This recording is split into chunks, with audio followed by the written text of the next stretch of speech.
Welcome to Equine Assisted World. I'm your host, Rupert Isaacson, New York Times bestselling author of The Horse Boy, The Long Ride Home and The Healing Land. Before I jump in with today's guest, I just want to say a huge thank you to you, our audience, for helping to make this happen. I have a request.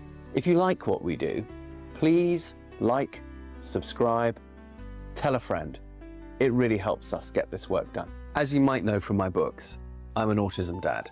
And over the last 20 years, we've developed several equine-assisted, neuroscience-backed certification programs. If you'd like to find out more about them, go to newtrailslearning.com. So without further ado, let's meet today's guest. Welcome back, rockers. I've got Jane Strong here from the Equus Effect in Connecticut in the USA. And those of you who know the work that we do with the Takin program, which is a ground-based program where we use the principles of the old masters in hand, long reining and lunging, to work with veterans, people with trauma, adult autists, and so on, helping them to sort of rebuild horses as part of a therapy. Those of you who know that will be very excited by what Jane does, because she's working also with veterans and first responders who I feel are a massively underserved population. They're the ones out there actually doing it all the time. As you know, veterans, you might or might not have seen combat.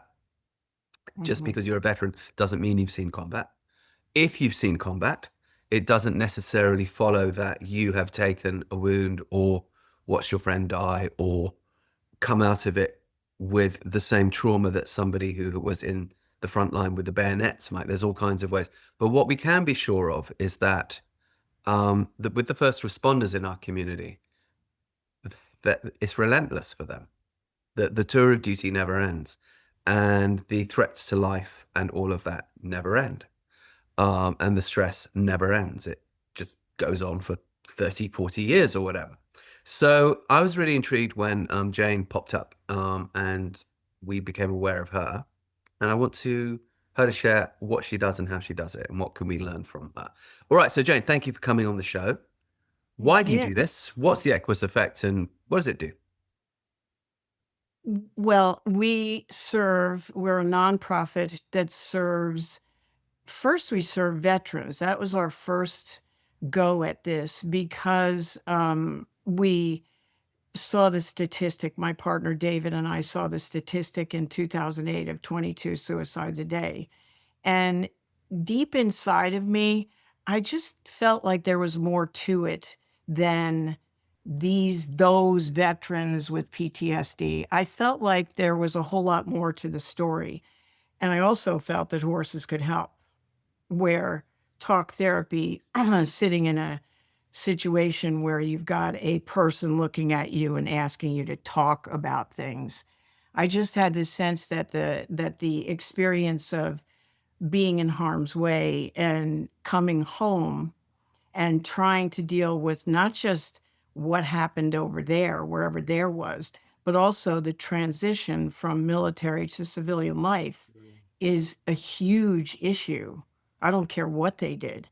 That transition where you go from somebody tells you what to wear, to eat, when to get up, when to exercise, and you don't have a choice. It's not like, would you like to run up that hill? It's, you're going to do this. And so I sort of intuitively knew that, and I don't know why exactly, except I had read Sebastian Junger's book, Tribe, which was an extraordinary description of what happens when people go from a community of interdependence to you're on your own. And you go home to your family and they have no idea what you're talking about, and they don't really want to know. They don't really want to know what you saw or did. So I had this sense that a lot of this was really transition stress, and that talking about it wasn't where it lives, that it lives in the body and the nervous system and the sensory-based take on things. So David, my partner, and I started to talk to the VA about this great idea we had to bring vets to our place and, work with them. And it took us a mere 4 years to talk them into it because they're kind of risk averse. I don't know if you know that, but they're kind of risk averse. And so we just kept talking and we kept going and going to meetings and talking and finally got a meeting with actually a bunch of art therapists. And they were like, this is cool, you know, because it is kind of, more experiential. It's more right hemisphere it is a little more creative than sitting and talking with trying to make sense out of things. So they sent some vets out and they were blown away by the fact that not only was the experience good for them to work with the horses, and that was the other thing. We knew that with the veteran community, any military culture, same with first responders, it's a do culture. They do stuff. They don't just stand around. So we created some exercises for them to do that were based on real horsemanship skills, and talk to them about how horses operate first to build some resonance, and then had them make a connection with the horses, get their hands on them, do that nice heart math stuff of in training to the horse's heart rate and work with vulnerability around that, just respecting whatever came up, and then move them into action with the horses, in a collaborative way. So that's what we did, but it took us a while, obviously, to get the VA to agree. And then once they did, they saw that when these vets came home, they were able to sit down and talk about what was going on with them and move forward.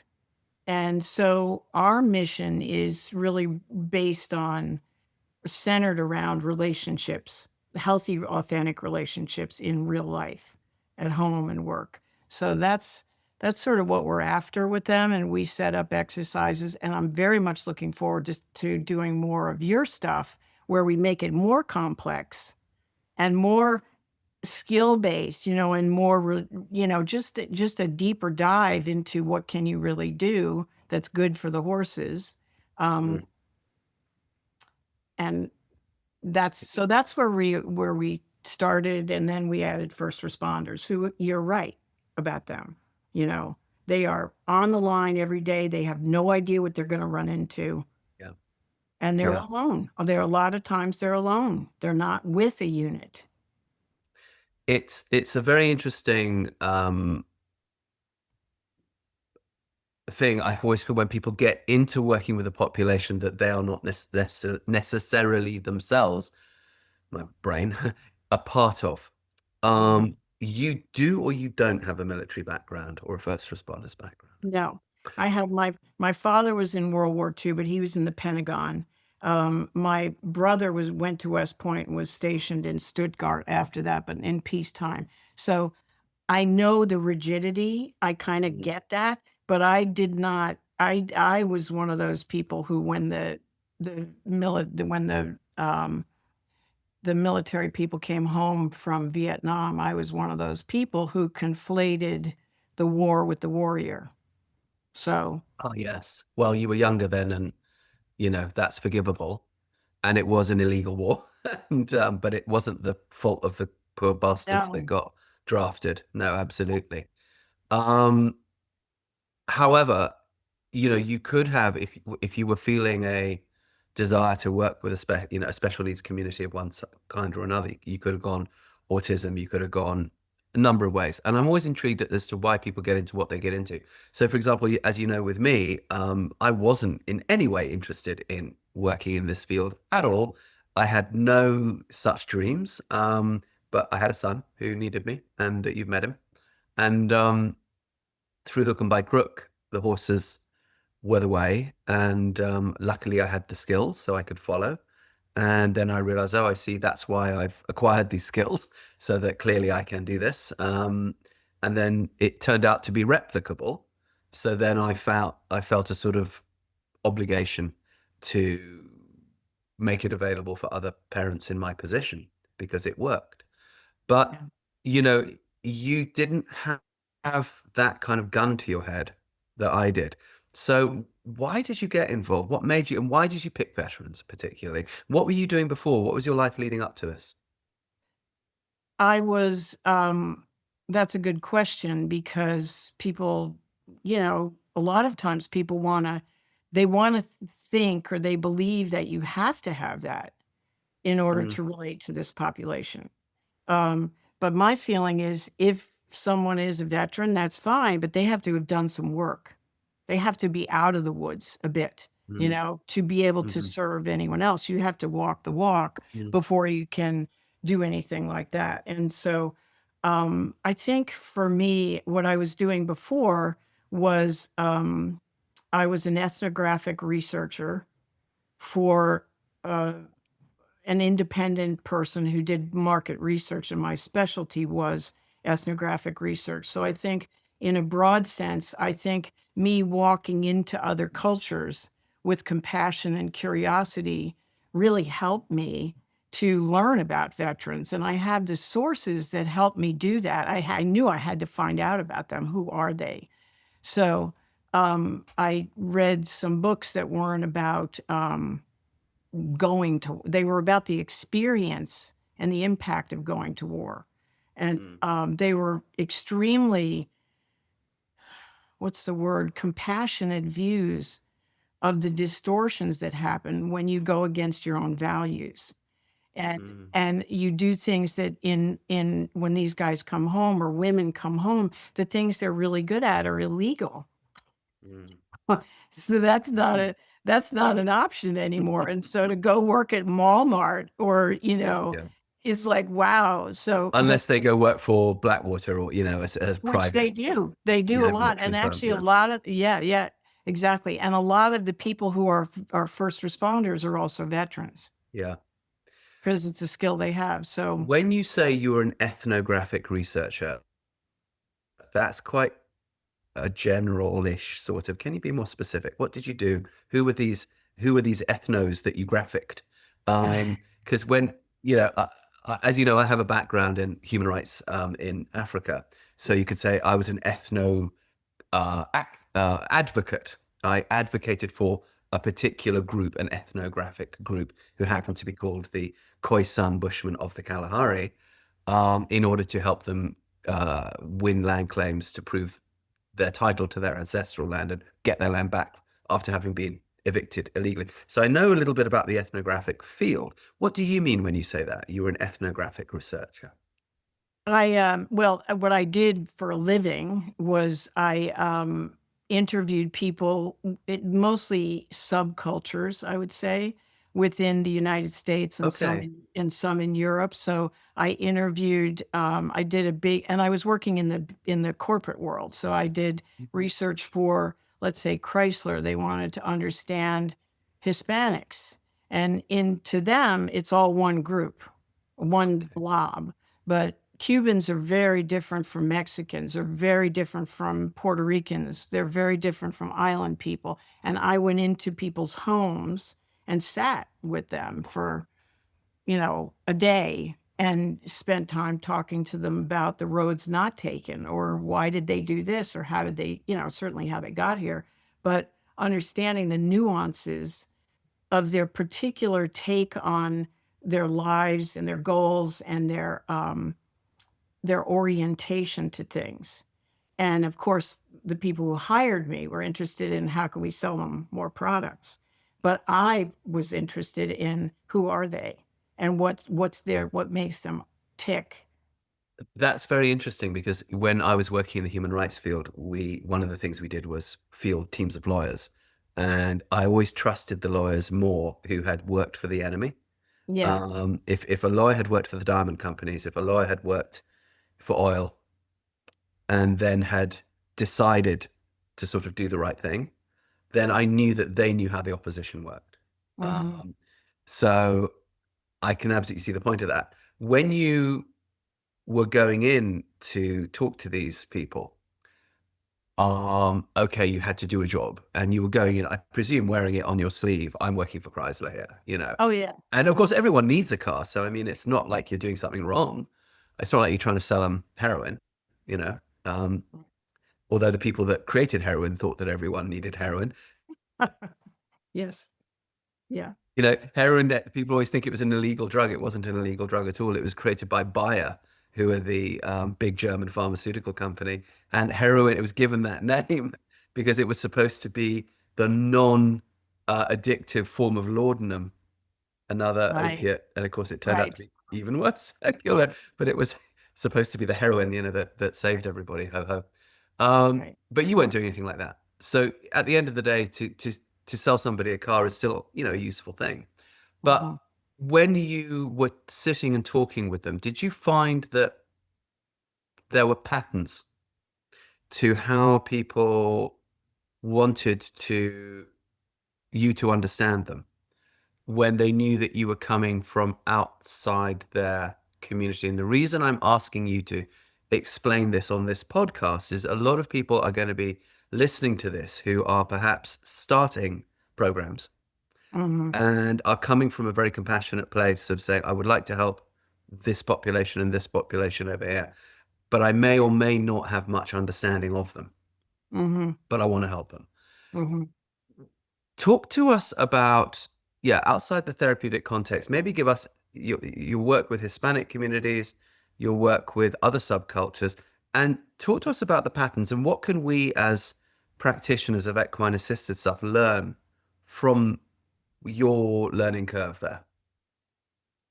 I think that probably what I would say is to, when you say help, there's a bit of a fixing in Oh yeah. there, and then there's a bit of investment in the outcome. Hmm. Um, there's a bit of Evangelism. yeah, yeah, and there's a bit of I don't need the help, you do. Right.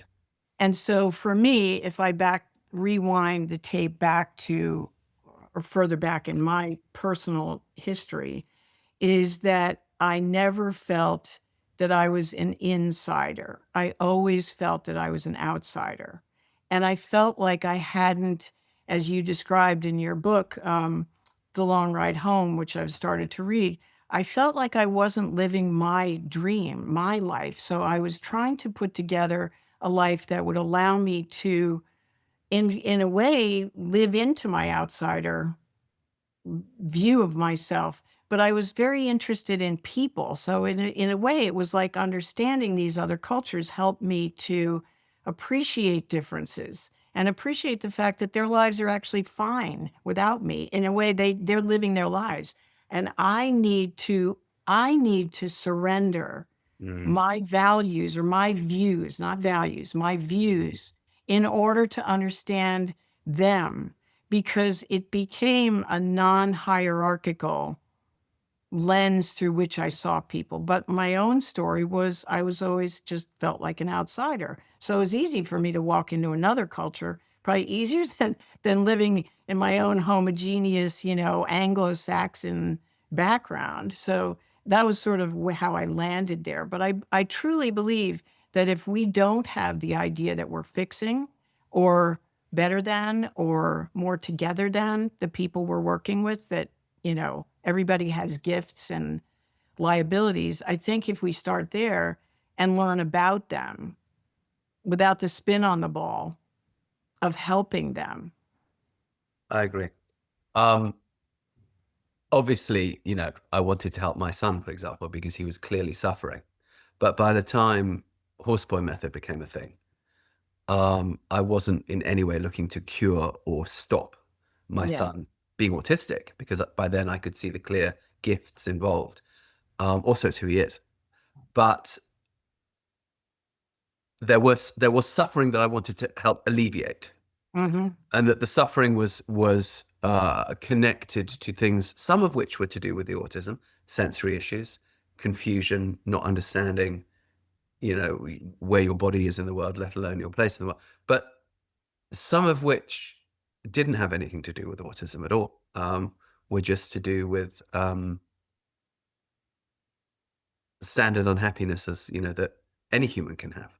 Yeah. And but also, so what's the opposite of unhappiness? It's joy. So I realized that my job was to provide joy. And then when I learned the neuroscience of joy, it's like, oh yes, well that does indeed build the brain and we can go into that later.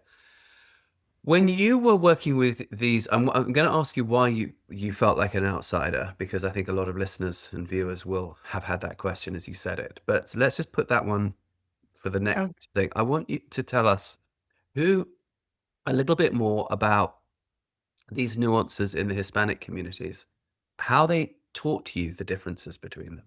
How did you learn to dance inside their own systems of prejudice? mhm. Which is something I had to do in Africa, for example. You go in there thinking there's white and there's black and there's whites against blacks, and then you realize, no, it's way more complex than that. All sorts of interest in sign racism and with between groups and so on, and rivalries and so on. And this causes suffering. And then what other subcultures did you explore and what did you learn from them? I just want to stay with that for a little bit, because I think anyone who's going into our field needs to know their people, right? And you did deep dives into getting to know subgroups of people before you went into this field. Yeah.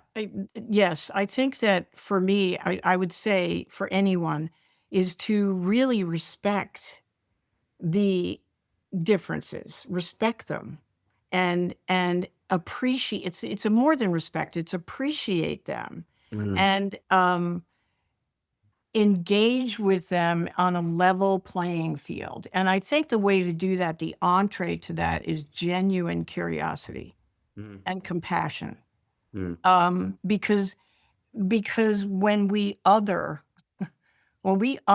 other people, we are, I think, by nature or by definition, we are diminishing in some way, or it's that not good form of tribalism. There's a mistrust. There's a Tribes that eat each other. Yes. yeah, right. And also I think that there's a lot of assumptions that get made because the mind likes certainty. Our minds like certainty. Mm, And mm, and when we go in with some kind of certainty, we're closing some doors. And I can tell you, fast forward to my experience now, I learn every time I work with a group of vets. What is your experience of this? Because they're all nuanced, they're all different, and they're all genuinely true for them. mm, And I don't have the answer for each person. I just have an ability from my experience doing this kind of research. And maybe some of it was sort of innate, is just a curiosity about mm, people. mm. And particularly about differences. And I can't really tell you why. I'll have to do a reading with Denise to find out why I have that. But I just do. I just have this son of curiosity about people. And I feel very incensed when the people I train to facilitate start to talk about these broken people or the people who donate to our organization, those veterans. Or it's not the way I see it. Mm, Everybody's stuck. So we're all mm, stuck mm, in different ways. And for me, the way in is to not indulge that, not go there, just to see people as stuck, like we all are. mm. We're going to include you, we're going to include the horses, we're going to include everybody in this community here, and we are going to go somewhere.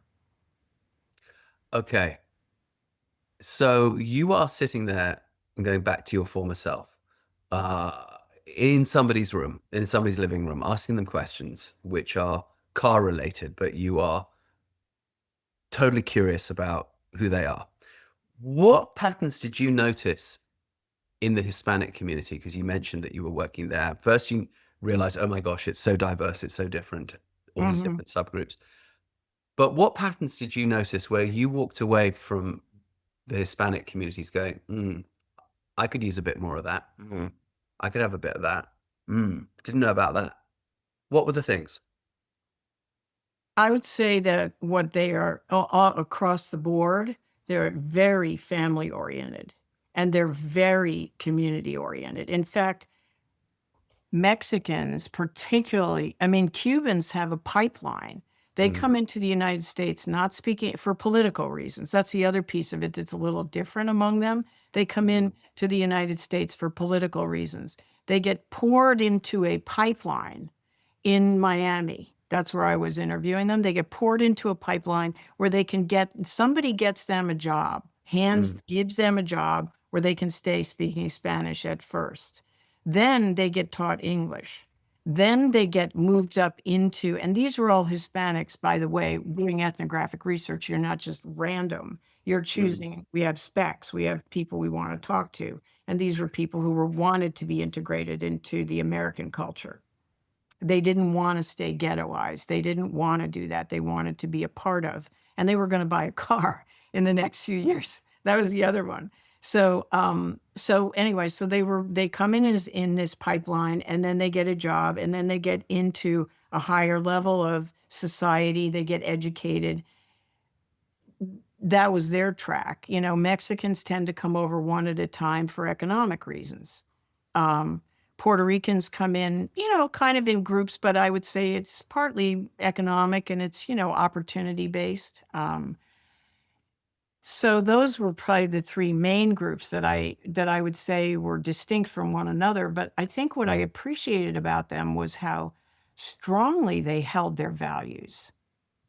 You know, and in a way, what a model they were for this communal approach to things. And a funny example would be that Chrysler makes Jeep, right? And the image of Jeep at the time was this lone person at the top of a cliff, you know, the rugged individual kind of American model of what freedom is supposed to be. And to a person, every Hispanic I showed that, because we showed some concepts for ads, every Hispanic was like, why would I want to be alone? Why would I ever want to get in my car by myself and be alone? And it was really funny. It was very funny, you know. That's and so interesting. yeah, it was very funny. And so it was like, okay, well, scratch that one, you know. Plus, the other thing was that as much as the other thing that really struck me was that the women were inclined to have children to satisfy their parents, who were usually non-English speaking people, satisfy their parents that they were going to have a family, because that was important to have children to the parents. And so a lot of times the mother, the wife would have children while the husband worked, and then the husband would take a backseat to the wife while she got an education, because they were upwardly mobile people, and they all, to a person, had an idea of owning their own business. So extremely entrepreneurial, willing to play the game without the network, without the good old boy network. Their ticket was education. So Right. And they might not have had a good old boy network, but they did have each other. they had each other, right? But there wasn't the Glee Club at Harvard. There wasn't the frat boys stuff. They knew. They were not the ruling class. Yeah. They knew they had to do this through education. And so they would take turns doing that with an aim to having their own independence and autonomy in a way against all odds. I mean, the parents were like, stay home, mother, stay home.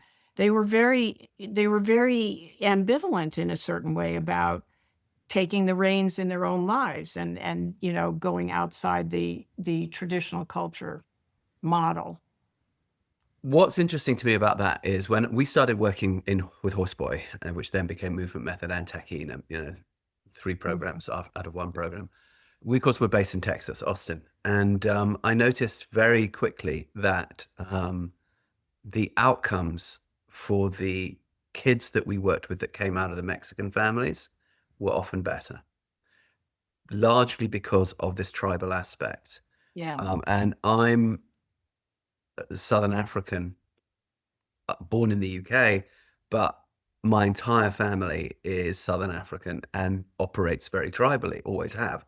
So that's second nature to me. You know your cousins, you know your second cousins, you know your third cousins. They're always coming through the house. In my house now, we always got 2 long-term guests right now. There'll be another one's coming in tonight. You know, it's just how it always is. And I know other people who say, how can you do that? How can you live like that, Rupert? You've just got people coming in all the time. I was like, because I always live that way and I can't conceive really of living any other way. And it's just a pattern that's formed. But what happens is, of course, all these people bring a story and all these people bring support. Yeah. And I noticed with the Hispanic communities when I was working in Texas that they would rally around each other. Hmm. So if you had single mums, for example, and that was quite frequent, that the autism mum is a single mum, they would find more community support. They would be more likely also to have an abuela, you know, it at least figure, if not relative. Um, there would be mechanisms within the community, like certain types of clubs, like the charreada, the Mexican rodeo, or the uh, stuff around the Cinco de Mayo parades, which of course operate all year, you know, for those big parties and things like that. They would belong to these groups that would then, as you say, look at someone who clearly needed some help and organize that help for that person. Babysitting so that the woman could work. And I noticed that the outcomes for Anglo families were only good if they came from a very high economic bracket, Yeah. because then they could afford to hire that level of tribal support financially if they didn't have it around them as a family thing. So that the middle income, low to middle income white people tended to have less good outcomes than the lower income Hispanic people, and to some degree Black families, because there was more community support. And that for me was a big takeaway. It was like, okay, that makes a lot of sense. So Yeah, I you think you're then, right.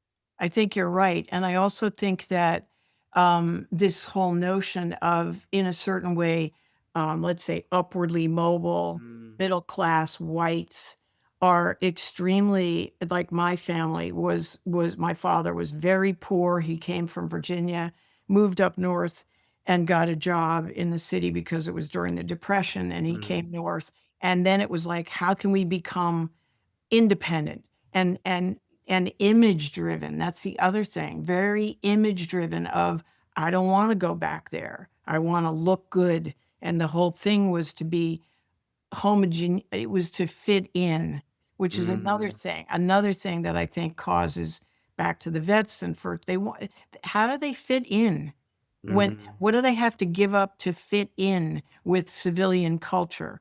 And I think that's a big loss of parts of ourselves in order to feel like we belong. But fitting in is different from belonging. it is. And I'm just, as you say that, I'm wondering, there's a chunk of your life I want to go to before we dive into the Equus Effect. But um, do you find now that with the first responders and the veterans groups that you work with, if they're coming out of Hispanic communities, are they also doing better because they don't need to have to fit in, perhaps? There is an existing network. Is it, again, does it tend to be the Anglos who seem to be the most lost?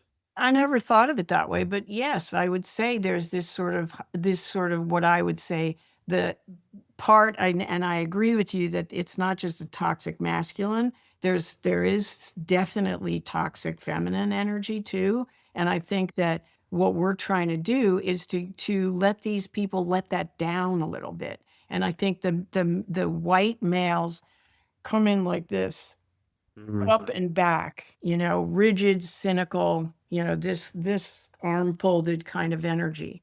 And I would say that the Hispanics are, if I could think of it that way, they're more like, what are we going to do? Like, Mm. what are we going to do? Mm. And they're very curious. Plus, I think Hispanics in general have a more grounded kind of energy. It's more of an earth-based kind of energy a bit, and more, you know, just down to earth. Well, it's interesting that I guess you talked about the rugged American thing. You talked about that Jeep image, Mhm. and of course, what Hollywood sold from, I suppose, the Depression through, that's because golden age of Hollywood is really the Depression, right? And then through to now is this image of separation, that it's a hero or a heroine against the world, Typically, that was a white hero or heroine. Increasingly now, with pressures in Hollywood, that could be someone of another color, but it's still presented the same way. And that's a culture of separation. We all know that the people who did what sort of Clint Eastwood pretended to do in his movies died. They tended to die. If you went out into the back country of Utah, just with yourself and your horse and your 6-gun and a cigar, you probably didn't last more than about 6 weeks. If you didn't have a bunch of people, the people who made it across the plains in the wagon trains stuck together. And of course, the people they encountered and eventually dispossessed, the Native Americans, stuck together because they knew that if you were out there in the Utah backcountry by yourself for X amount of time without some backup, you're gonna die because it's an extreme climate and food is scarce. So this idea, and what was interesting to me is the Europeans that came over in different waves. We talk now about Hispanics coming over in waves, but before that, it was long before that, it was Italians and Russians and Poles and Irish and whoever. Anyone who was poor, who wanted to get the hell out of Europe when Europe was poor and oppressive, pre-World War II. And what did they do? They stuck together. They came over, they created their own ghettos. They did exactly the process that you described in Miami. But, it was Irish groups doing it for each other in New York or Boston, or it was Italian groups doing it for each other in New York, etc. And because everyone out of that European bracket, including the Eastern European bracket, has now to some degree made it, including the sort of post-1990 collapse of the Soviet Union, Russians, Ukrainians, and so on, who came over, also worked very, very hard and have now made it into a sort of a stratosphere of economic culture. That's one of the great things about the USA is there is a lot of opportunity.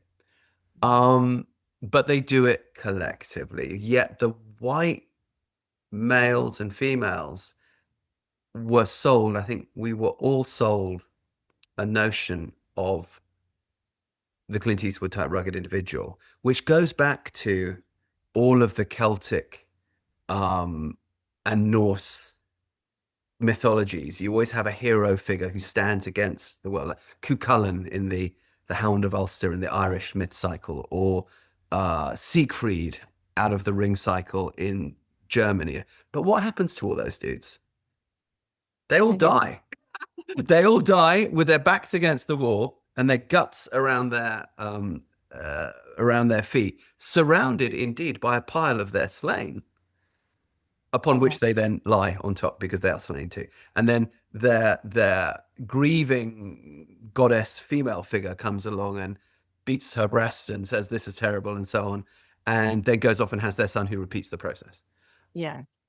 But it doesn't seem to have served us particularly well. And I bet you that a lot of the veterans and first responders who you are dealing with have believed that particular myth since they were old enough to imbibe it, somewhere pre-10 years old. And now suddenly they need tribe. And they actually found it when they were in their units. Yes, absolutely. And as you say, so talk to us about that. Do you find that there is an observation, a sort of acknowledgement? Do they notice that this is going on, that this was a myth they were sold and now have to abandon and rethink? Or does this come as a great surprise? Or are they not getting it? Or points in between? I think that that's actually, these are big topics, right? These are real cultural topics. And the subculture of veterans and first responders is, yes, they went in to serve a higher purpose. That is why they went in. They want the first responders want to protect, they want to serve, they want to keep people safe. That's really their orientation. But it's a collective. It's a social thing that they're going in for.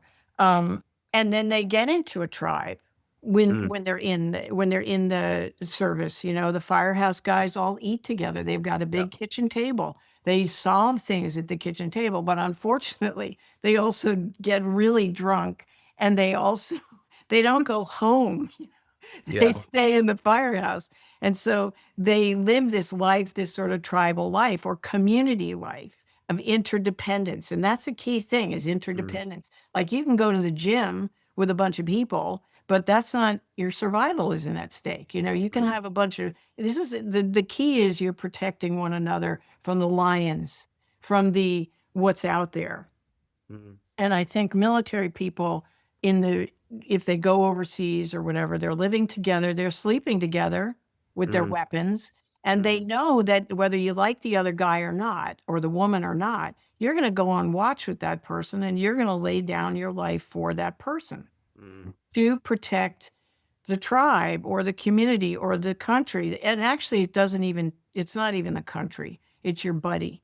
Mm. That's who they're fighting for. And so when they come home and when people come home and say one thing and do another, which civilians do, we all do this. We say one thing, we do another. That doesn't compute for them because Is this something that's often expressed to you by the people you're working with? absolutely, absolutely. And I actually now I say it to them when I come in. I'm like, you know what?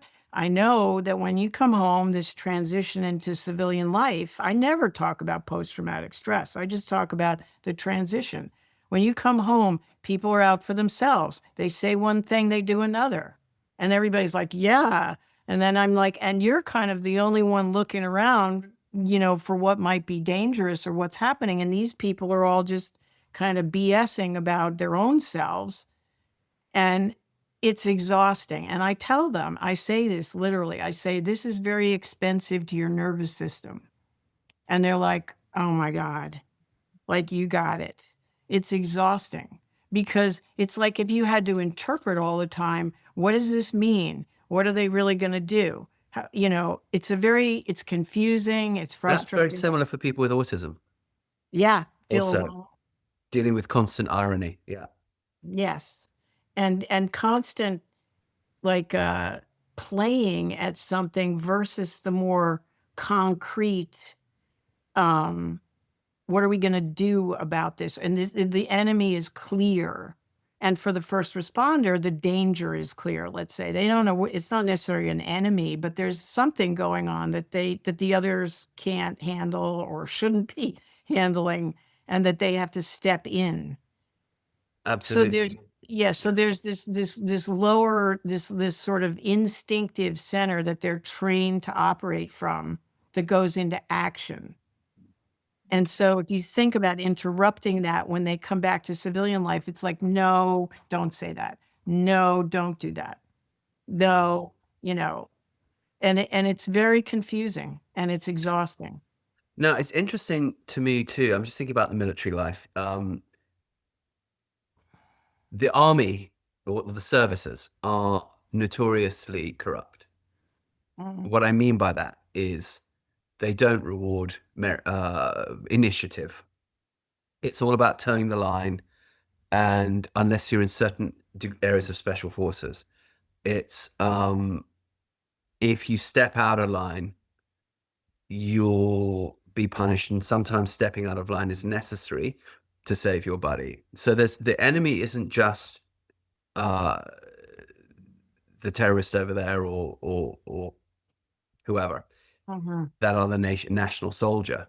It is also your higher command. Yeah. That there is an instinctive mistrust of the upper echelons of command. They're the people sitting back there telling you to go and die. They're the ones who are not supplying you. They're the ones who are. But you can then, of course, complain and feel a certain degree of entitlement because you have a supply line. Okay, it's corrupted, but it's there. And although they are playing silly games up there with your life or with the things that you need to go get the job done, and if you complain, you get in trouble, at the same time, that does exist. Whereas, of course, in civilian life, you are out there on your own. And Yeah. if you are in the first responders unit, you are somewhere in the middle of that. Do you find that how do you do it? So there's three questions come to mind. When people are coming back from the service who have been enlisted servicemen and women who have that sense of them and us with their higher command, as well as whoever they're fighting. How do they become aware of that entitlement within themselves and deal with it in a way that actually allows them to then deal with society where there is no chain of supply, and no one actually is holding your hand and wiping your ass? You mean the entitlement of a support system around you? Indeed, Yeah. of saying, well, you know, I hate those guys up there in the staff Right. officers. At the same time, 100% rely on them, and Mhm. the food will arrive, and the pay will arrive, and the Mhm. mail will arrive, and but maybe they didn't supply us with enough of blah by the time we had to go into, and so we suffered in this operation because the higher ups there didn't give a shit enough, and so on and so on. Yes. This you hear a lot, right? Then of course you come into society, no one gives a shit about you at all. There is no supply line. Perhaps you join the corporate world and then you find, no, that's just the same thing as the military world, but with no common purpose, really. No common purpose, and it's about money. Whereas the military is nobody gets rich in the military. Right. Okay. Corporate stuff is constantly driven by Mhm. end results. It's driven by a self-serving kind of thing. So Yeah. I would say, to answer your question, I would say everybody goes in with some idealized idea of what it's going to be like. They're going to be safer in numbers. They're going to have order, which a lot of people come from chaotic backgrounds. Okay. So that That's a good it point. may be that's part of it. For some people, it's a tradition in the family. Everybody serves. Particularly in the South, Southwest, you have this more of the United States. You have this more cultural tradition of serving. And for some people, I know 3 people who went into the military because they wanted to go to medical school. Yeah. And their families could not have provided that. So they go into the military, they become docs or psychiatrists or whatever. So there's opportunity, there's getting away from chaos. There is also this desire, let's say after 9/11, I need to go do something about this. So you have different motivations. It's not just like the last resort. It's not like that. But I think what happens is when they get in, they realize it's kind of really flawed and very inefficient. And you sometimes have a stupid commander. And I've talked to particularly Vietnam vets. They're funny. They'll say, yeah. We just would get out of sight and then go somewhere else. Yeah. Our CO would say to do this and we'd be like, yeah, whenever, yes, sir. And then they go off and they just hide or they do something else, crazy Yeah. rebellion within the system. But Right. I would say, and this also Sebastian Junger said in Tribe, is that the reason that they take their own lives is because of a sense of alienation and isolation from when they get home, because they're on their own and there's no playbook. At least in the military, there's a playbook. Right. And I think the same for the first responders, right? Because Yeah. they're in the middle of society all the time, but they can't really talk to anyone about what they do because No. who the hell understands? And we went through this again in Texas when we started working with our Equine program. It started with veterans, but the farm where we did it out of after we moved to Germany, we sort of moved the operation to a friend's ranch. Her husband happened to be a firefighter in Austin. And I realized very quickly that he was scraping brains off the highway every Friday night and trying not to disappear into a vodka bottle and be a family man. And the only people he could talk to about this were his mates. Yeah. And he was at the same time expected to be a fully integrated member of society. People were grateful to him. People honored him for what he did, but he couldn't talk to anyone about it. Right. And That's exactly. we realized that sense of isolation within the community, sense of loneliness, Yes. was Yes. huge. Yes, and that's another reason why I would say to anyone trying to do this, don't let anyone tell you that you have to be a firefighter or a law enforcement person or a military person to do this work, because they don't need more talking to each other. Mm. Honestly, in my opinion, Oh, in that's my view, interesting. they That's don't need more of that, because they lapse into what I've Ah, seen. They lapse into the complaining. They lapse into the, you know, they go down this that's a spiral. bit what I meant by the entitlement route. Yeah, yeah. Yeah, they get into these conversations, and we have our program is 16-hour curriculum, which is 4 sessions of 4 hours each. There's plenty of time, and we go out, work with the horses, we teach people how horses operate, we do a big intro, then we have lunch, and then we show them a presentation and have a big discussion we call emotional agility, about dealing with uncomfortable emotions, or like fear, anger, frustration, vulnerability. That's a big one. Depression and Mm. suicidal urge. We address all these emotions, and we use movie clips to do it. And it's funny, and it's very engaging, so they don't feel singled out. But then we start a big discussion about a different way to handle these things. Like, this comes up for all of us. How are you going to handle it? We give them somatic body-based tools to handle things and bring the prefrontal cortex back online before they just react. But having these discussions, those are productive. But when they sit at the lunch table, if you got a bunch of first responders, they're going to lapse into these, you know, conversations about unfairness and about how stupid the boss is, or how the CEO, blah, blah, blah. And we don't let those go on too long, because we're interested in moving forward, Right. not backwards. And the table at the firehouse is a nice table, but it's probably not going to lend itself to really processing and integrating things. If you're in the equine assisted field, or if you're considering a career in the equine assisted field, you might want to consider taking one of our 3 neuroscience-backed equine assisted programs. Horseboy Method, now established for 20 years, is the original equine assisted program specifically designed for autism, mentored by and developed in conjunction with Dr. Temple Grandin and many other neuroscientists. We work in the saddle with younger children, helping them create oxytocin in their bodies and neuroplasticity in the brain. It works incredibly well. It's now in about 40 countries. Check it out. If you're working without horses, you might want to look at movement method, which gets a very, very similar effect, but can also be applied in schools, in homes. If you're working with families, you can give them really tangible exercises to do at home that will create neuroplasticity when they're not with you. Finally, we have taquine equine integration. If you know anything about our programs, you know that we need a really high standard of horsemanship in order to create the oxytocin in the body of the person that we're working with, child or adult.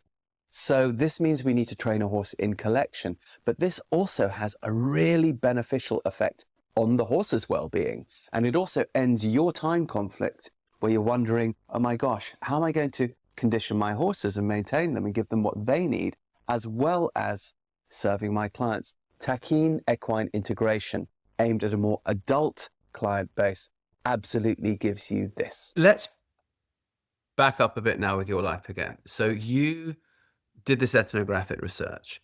You said that your dad came out of some poverty in Virginia, came up north, wanted to kind of waspify. Well, I guess he was a wasp, just not a wealthy one.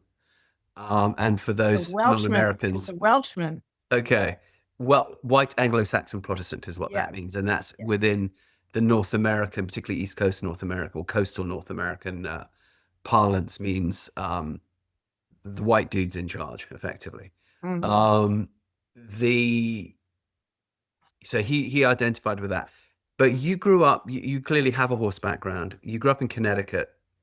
Connecticut is outside of New York, so some parts of Connecticut are incredibly moneyed. Greenwich, Connecticut, these kinds of areas, billionaire areas. Other parts of Connecticut are blue collar. Other parts of Connecticut are very wild, almost wilderness. Other parts of Connecticut are like fishermen. So it's a very small state. So you've got kind of all of that going on. Mhm.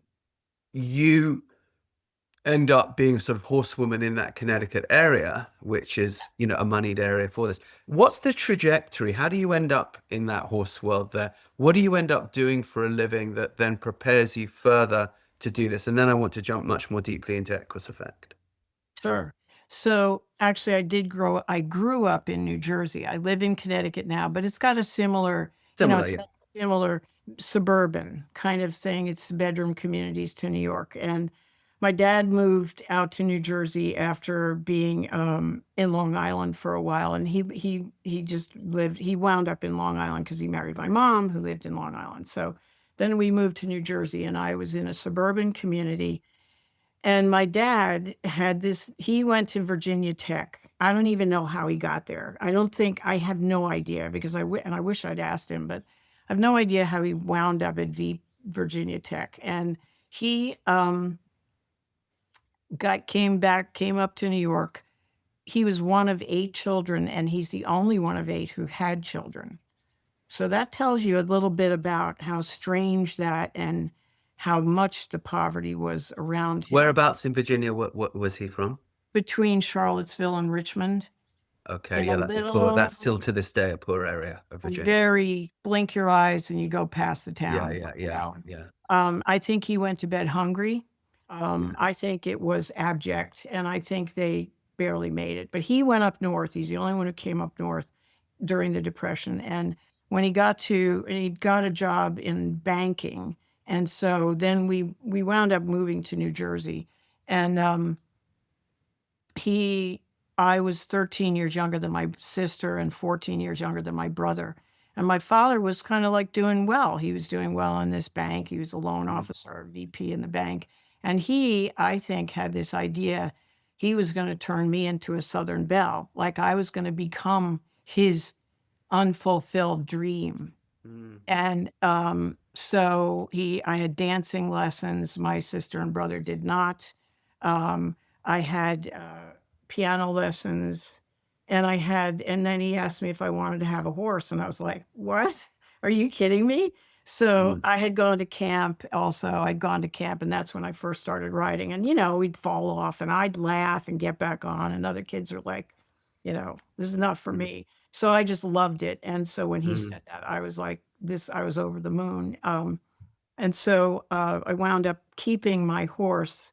I had this horse that actually we bought in Virginia, and I don't even know what breed he was, but he was this coppery yellow Palomino who was beautiful. Probably some combination of a Tennessee walking horse and something else. I don't even know.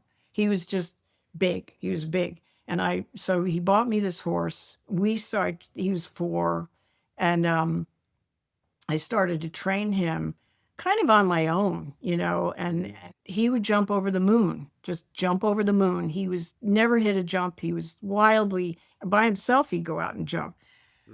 And I kind of chickened out at 4 feet. I didn't Was big really- enough.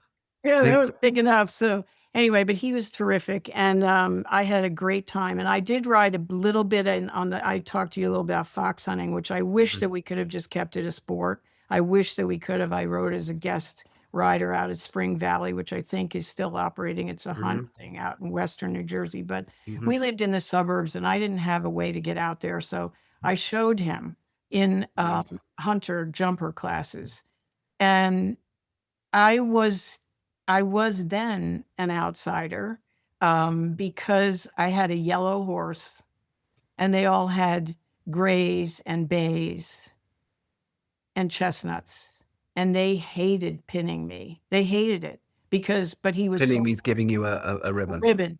They hated it because I didn't fit with the norm, and I had a plaid jacket.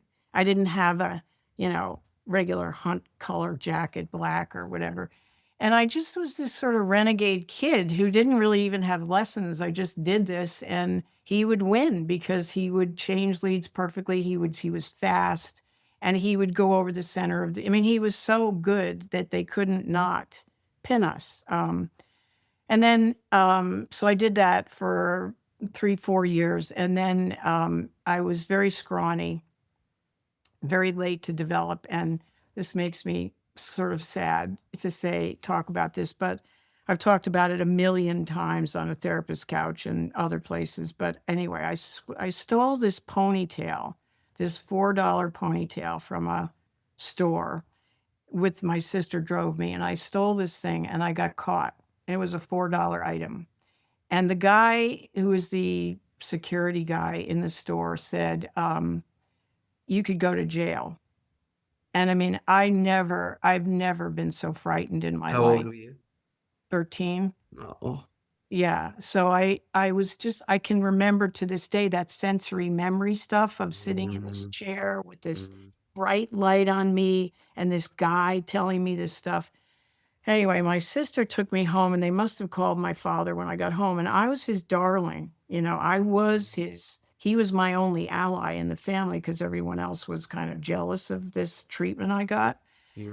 And I went home and he just was so upset with me. And I can remember his face like coming down close to me. He was 6'3", dark eyes, that black Welsh, dark color,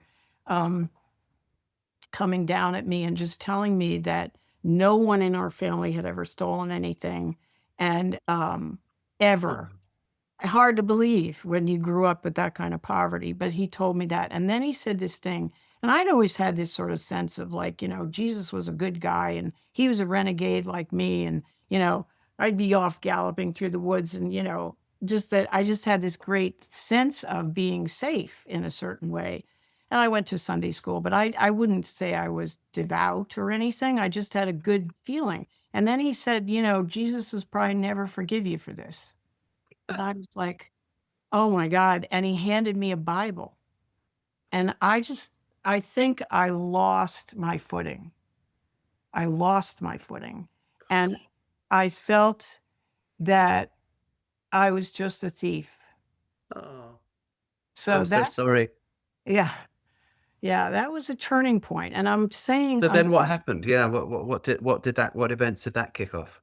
I just felt like it didn't matter what I did and that I would never Yeah. be inside of anything or Okay. safe, So then protected. despair, effectively. Yeah, despair, depression, and a lot of rebellion, a lot of envy at people who were inside. So the origin of the being outsider wasn't because I like being an individual and I was independent, but I didn't feel outside until then. And I think a lot of people, I'm telling you this because a lot of people I think have a turning point where things drop out from under us that feel where we thought we were safe or we were protected or whatever, and then we weren't, or Did your father's attitude to you change completely? Did he like withdraw love from that point and that was just that? Or did he forgot about it, went straight back to being kind of your regular dad, but it was you who was carrying this sense? yeah, I think Which one was it? he thought that he said to me 10 years later, he said to me, and he was crying. He said to me 10 years later, I came to you the next morning and told you that things would be okay. And I looked at him and I said, I don't remember that. I was so Yeah. gone that Well, I didn't. cortisol is a strong ass drug. I mean, Yes. if you get enough of it flowing through you, your rational brain is gone, Yeah, I didn't hear anything. I never thought the sun would come up. That's what I felt like. So it was a very big turning point for me where I felt like at first like the world was my oyster, and there was nothing but what I wanted to do, and I could do sort of whatever I wanted. And then all of a sudden it was like the doors closed and I felt like I was just a thief. So I went through the motions. I actually wound up losing my interest in riding in a way. I just lost my life. Joy. Yeah, joy. And so I sold my horse and I wound up going to this girls' private school a day school, because I just wasn't studying in school. I was so wrapped up in the horses and I never saw him again. So then I started to live a life that was not my dream. I think, like you said about your mom, it's like when you live a life that isn't really your dream, that it's expensive to your nervous system and it takes its toll. So I wound up going to school and I went to college in Boston and then went out to California for a while and then came back and got a job in advertising in the city, and then started to do this ethnographic research. And I think because I felt like I was an outsider, I could go into any other culture and feel, yeah, what's up with you? It's really interesting that so if someone looked at your life, from the outside and said, okay, look, white woman doing well, lives in Connecticut, has horses, has the time and leisure in her life to put together a therapeutic riding thing, grew up with horses, looks like a wasp. They would never think that you had any sort of outsider energy. And I think this is an important point to make, because compassion isn't always about what's obvious. And your story about that incident with your dad reminds me of a very dear friend of mine who had a not dissimilar run-in with her father at a similar age, and felt that there was a huge withdrawal of love, Hmm. and sent her down a path which perhaps he might have thought, when he looked back on it, oh, well, that was just an incident. That was just a moment of anger, because no one was struck. No one was, but the force of the anger and the emotion was strong enough, and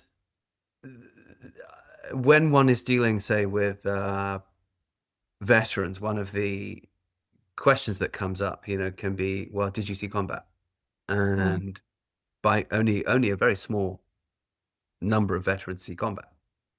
Most people who serve don't serve in that way. Yeah. Um, but it doesn't mean that when they come back, they don't feel the same sense of alienation because of a lot of the things that we just described. Hmm. Or if someone is working for the police or the fire department and so on, and they have a good job and it's got lots of benefits and they have a steady income and they're doing quite well and they get a lot of respect in the community and they have all their buddies, how would they feel a sense of alienation?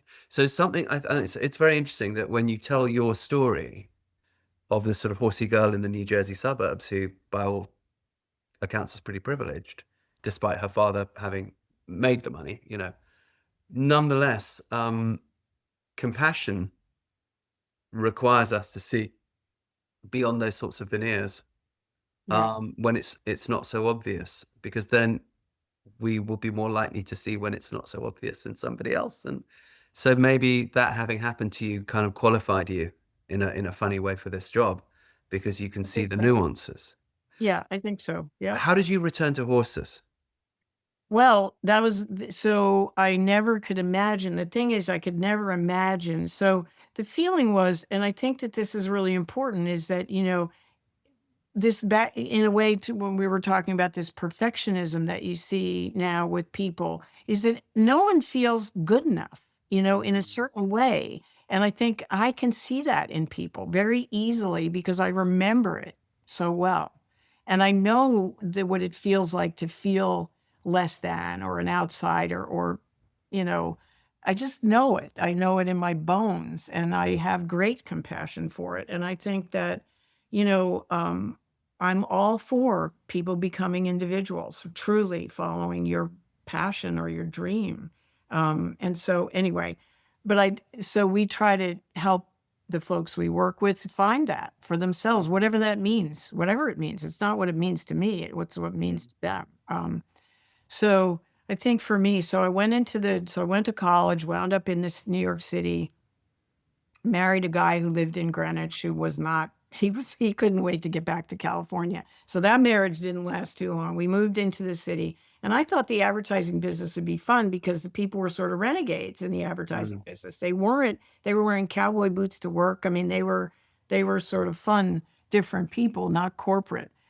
So I got a job there and then realized that what I loved was to do research and find out what made people tick, and that. And so I did that for a while and then went out on my own and have my own independent research company. And I did that for 30 years. Okay. Uh, and I was always I also worked with eBay when they started, and those people were all these really fringy people who were at flea Mm. markets, and they've suddenly got a computer and learned to write and learned to describe their products, and they became the breadwinners sometimes because of eBay.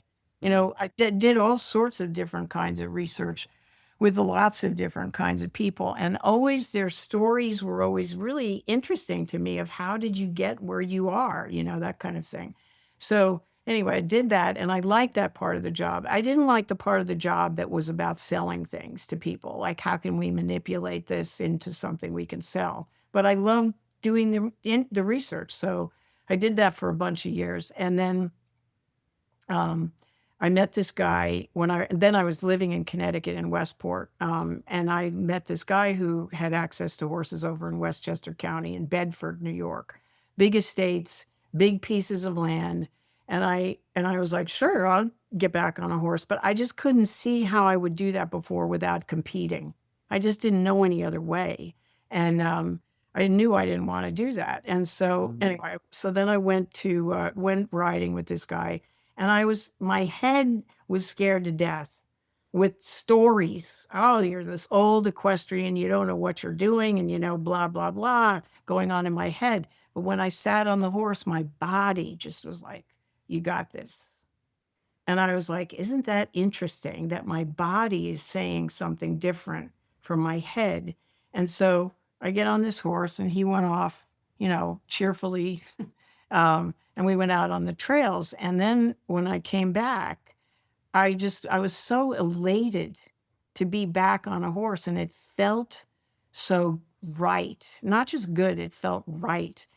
And I got this message, which I had no idea where it came from. I got this message.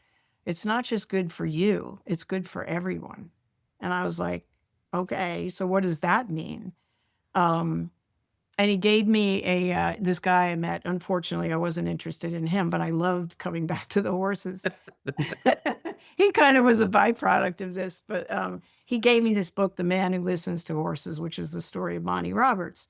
And I devoured it because I had no idea about being anything but I love my horse, but you're going to do what I want. Was that kind of traditional thing. And so anyway, I read the book crying, how could I have ever not known this? And, very emotional. And then I went out to work with him in a clinic, to work with Monty Roberts in California in a clinic, a 5-day clinic. And there's all these track people and trainers and, breeders. And, he's a piece of work, Monty Roberts is. But anyway, so we have one day, and I haven't ridden except like this casual few times out on these trails. So I go to this clinic with him, and we had one day to learn how to do this join up thing. And I was like in a panic because I was this rusty old equestrian, right? And he's got us with these lines, those lines the web lines that are very light. And I was by the time I was halfway through, I was wrapped like a cocoon with this rope around me because I couldn't throw it properly, and it was very crazy. But I did it, and in doing it, I was like, I get this, And so I watched. So I did it myself, and he did all sorts of things with us that shouldn't have been done with people who weren't experienced, and I was not. Again, I was new. And so, but what I did notice when he was working with other people was that I could see what center of intelligence people were overusing or underusing. Like if your body is overusing the body center, the horse goes like this. If you're too much in the body, and I could see it, and these people would scare the horses, right? And he's yelling at them, and I'm like, I can see why this is happening. They just need to tone that down. And then I could see when they were overusing their heart, like they wanted their horse to like them.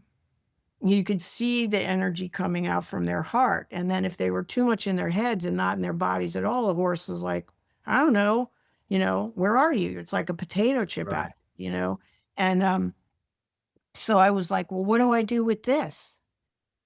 So I wrote him a long letter, they were very strange, guarding their sort of secrets and their way of doing things. And said, so I said, look, I'm seeing some things here that I think might be useful.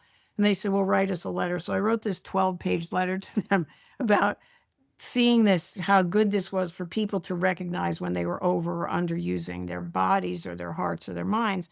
And I never heard back from them. So I was like, I was kind of crying again, like, what am I doing? And then I wound up getting this book, The Tao of Equus, and Linda Kohanov's work in Tucson. And I was like, this is what I want to do. And so I went out there and I did her apprenticeship, and I was rewired, I think, from Okay. doing that. What rewired you about her work? I mean, I know her, and I know her work is very good, and I know lots of people who've benefited from it. But I'm always very interested to know what people's personal experiences. What was the rewiring process? I think mostly it was the space. She was in this space where the horses were so respected. You could feel it, palpably feel that these horses had a say in things, that we were asking, that we weren't dominating, that we were using our intuition. Mm-hmm. You know, when she would say, what's your heart's desire? I'd be like, I don't know, you know, and you kind of have to sink in to what was really going on inside, and what do I want, and where am, you know, but very internal, because she's a very sort of half horse kind of person. She's not like effusive. She's not overusing her heart. She uses her intuition a lot and trusts it, and is very bright in her observations. But she doesn't interfere. She really doesn't interfere with anything. And so anyway, I went out there and I was doing this work and watching other people work, and you watch some pretty wild stuff happen with the horses by their choice. And I Such think, as? well, such as, well, even with me, she had this old Mustang called Noche who'd been running drugs between Mexico and Arizona, and that was her husband's horse. And he was this old 35-year-old Mustang. Couldn't pat him, couldn't touch him. He's like, nope, no body work. You know, he walked like a mule because he was so stiff. But he didn't want anybody to do anything, but he was very wise. And I went into the round pen, and that was the other thing. We went in individually into the round pen, which we don't do really. But I went in and I was feeling upset about the fact that I hadn't put this dog down soon enough, that I had, and, you know, selling this horse when I was a kid and I never saw him again. And I just felt like full of guilt. And he was standing there and he turned his back on me and walked away. And I was like, well, okay. And then he turned back to me and I heard, I don't know if he said this, I just heard, it's not guilt that matters, it's ignorance. Guilt is a waste of time. Focus on ignorance. And I was like, okay. You know, so it was this strange vibe in that place of allowing nonverbal or beyond verbal communication to start to happen, or being open to it, that I would never have said. But that's what he said to me, and he was right. What do you think it meant? What do you think he meant, that I think that we do. sentence? I think when we waste time in guilt versus like healthy remorse or making amends, you know, that's good to do that. Make amends, be honest about what you did and try to make it right, living amends or verbal amends. I think what he was saying to me was, you're wasting your time. Like all these regrets, that's then, this is now. And yeah. Go ahead. Sorry, I didn't mean to interrupt. You know, just focus on learning more, focusing on getting wiser. Well, that was going to be my question. What do you think he meant by ignorance? I think he meant going through the motions of what other people are doing, or you know, just get wiser about how things really are. Okay. I think that's really what I think he meant, and that's what I've been doing since, is like, okay. So then you came back from Tucson, from Linda's place. Then Yeah. what? Well, then I went for a year. It's a year-long program. I went 5 days, and in the second time, we went down, we had to conduct a workshop. I'm like, what? So they were right behind us, but we had to conduct a workshop, and we did this thing with cancer survivors. And I couldn't believe that the horses were hanging over the fence, waiting to see these cancer survivors. And I was like, wow, these horses get it. They get that these people have been through stuff and that their priorities have changed and that the facade and the veneer is gone. And they were amazing with these people who thought about what they could do, not what they couldn't do. And they came back into their bodies, because you kind of have to leave your body when you've got cancer. You have to leave and let them do what they do to get rid of the disease, you know? And so they were very, very grateful to be invited back in. Okay. Anyway, so I did that, and then she taught us about a whole bunch of different stuff, including somatic experiencing work with Peter Levine. She taught us about a lot of different opportunities for us to get. Quickly, for people who don't know what that is, give us the quick skinny. What is somatic? So somatic experiencing is a training institute where you can learn to work with the body and the nervous system, work with trauma, as opposed to the mind. You're working with the amygdala, with the fear response, fight or flight and freeze response. And so anyway, I wound up going to school to learn that, and I became a certified somatic experiencing practitioner, which fits very well with the 3 centers that I'm talking about, and the body-based reactions to trauma or whatever. So anyway, so What 3 centers are you talking about? body, the gut, let's say, the lower, this part of the body down here, the heart and the mind. Okay, got it. And The 3 so, parts of the brain, basically. Yeah. yeah, exactly. So I came back and I thought, well, I'm going to do some workshops, and then I'm going to quit my job, and I'm going to just do this, and this, and then it turned By out. then you had horses again? I bought a horse, yes, Okay. because when I went into training, I knew I wanted Got to have a horse, so I did. And I came back and I started to try to do workshops, but nobody knew what I was talking about. This is 2005, 6. Nobody knew what I was talking about. And you I were keeping this horse at a farm of your own, where you had yeah, control of the environment, or you were at a boarding barn? I was at a boarding barn, but the woman was very much into rescuing PMU foals. Okay. So there were a lot of horses there who were. And again, for the British and other people who don't know what that is, just say what that is, please. That's pregnant mare's urine, which is the product of a drug company that's for menopause symptoms. It's Premarin, progesterone, and estrogen, and they harvest the urine from pregnant mares in Canada, and then they get the urine, and then the foals are the byproduct. So they destroy them or sell them to auction. They take them to auction. So she was taking those foals and raising them. And so it was a boarding barn, but she had her own horses, and we would work with those horses and my horse. And we did a few workshops. There was no quitting my day job. That wasn't going to happen. And so I did that. And then in 2008, when the economy collapsed in the United States also at the same time, my work had sort of ebbed because of that. And I saw that statistic of 22 suicides a day. And I said to the person who became my partner, David, this is what we're going to do. We're going to create a nonprofit, and we're going to do this because these people need to have their circuits rewired, not fixed. They need bigger access to more of themselves and to settle down and see what's possible. And then you started the Equus Effect. Yeah. All right. So this is like part 2. I want to know all about the program. Tell us what you do. Well, what we do is we have groups of veterans, or in this case now, first responders, and they can be mixed sometimes because sometimes it's both. But we have folks come out to our farm. I then wound up with my life partner, John, buying a place in Connecticut that's 65 acres. There was no doing this in the suburbs. That wasn't going to happen. I needed a dedicated space where it was confidential, where people could feel safe. And the safety is the green and the privacy. So I tried starting it at a barn where I was boarding my horse, who I have now, who's up here before we fix this farm up. But it's very hard to do this work at a commercial barn because Absolutely. people are walking by. Oh, what are you You've doing? got to have control of the environment. Yeah. Yeah.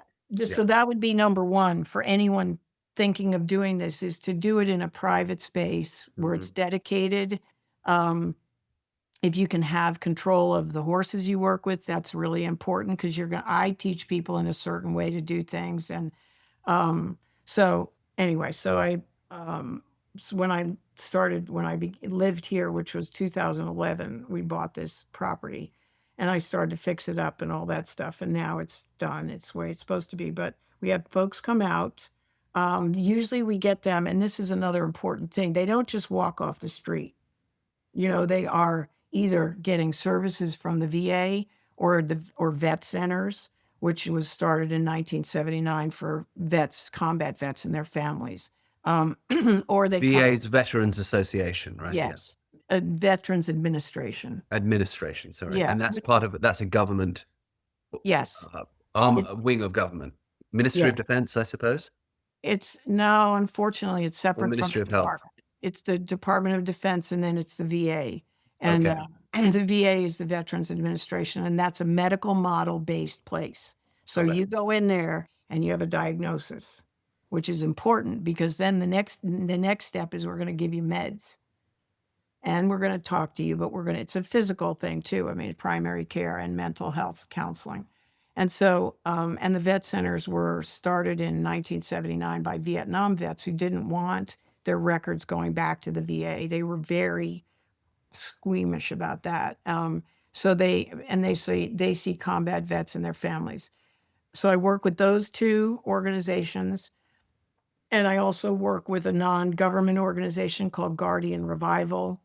And I've done work with the Iraq and Afghanistan Veterans of America. So non-government organizations, of course, have more fluidity, more flexibility.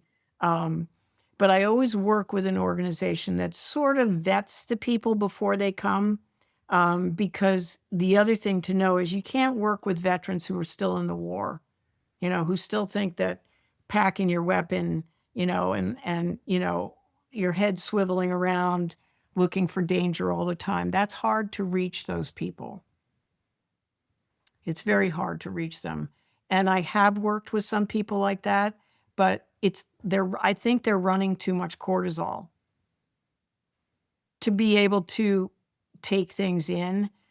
So once somebody's been home for a little while and has started to say, I want to change, I want to do something about this. I don't like the way I feel. I want to do something.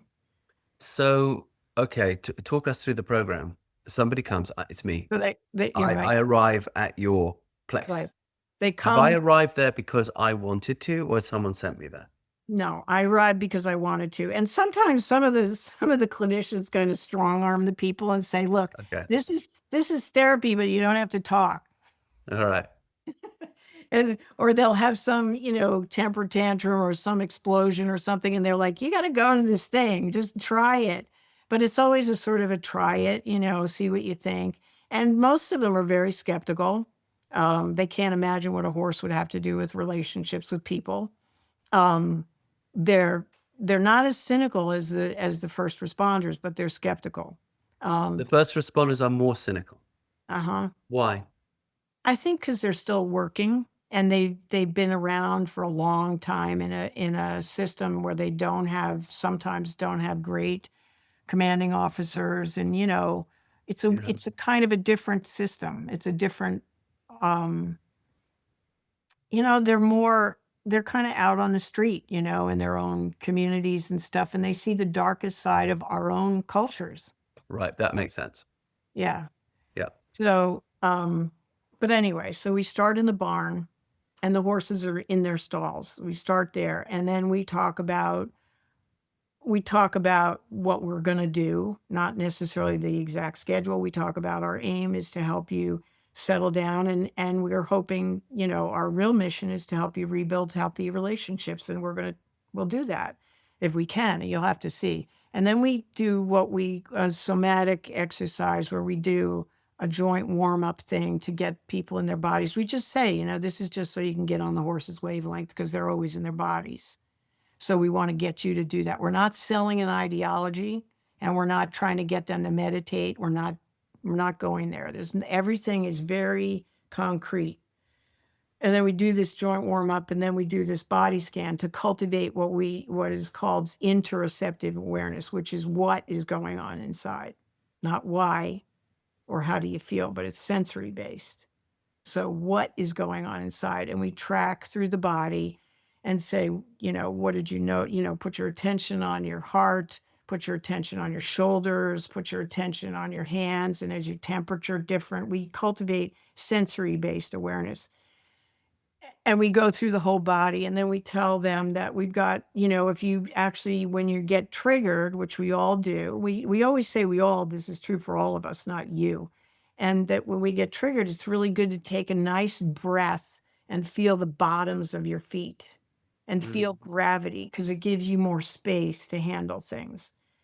So it's kind of a literal thing, and it's kind of a concrete thing. And if somebody says, well, I always feel like this, we say, well, what about today? So we're always bringing it to right now. And then we do that, and then we tell them about how the horses see the world. And I'm going to add a lot of the stuff that you talk about with the history of horse training and dressage. And I'm going to talk about that because they're fascinated to know. Well, because it's all military, basically. All military. Yeah. And I just read a story about the Buddha, which was also a military story, where he said,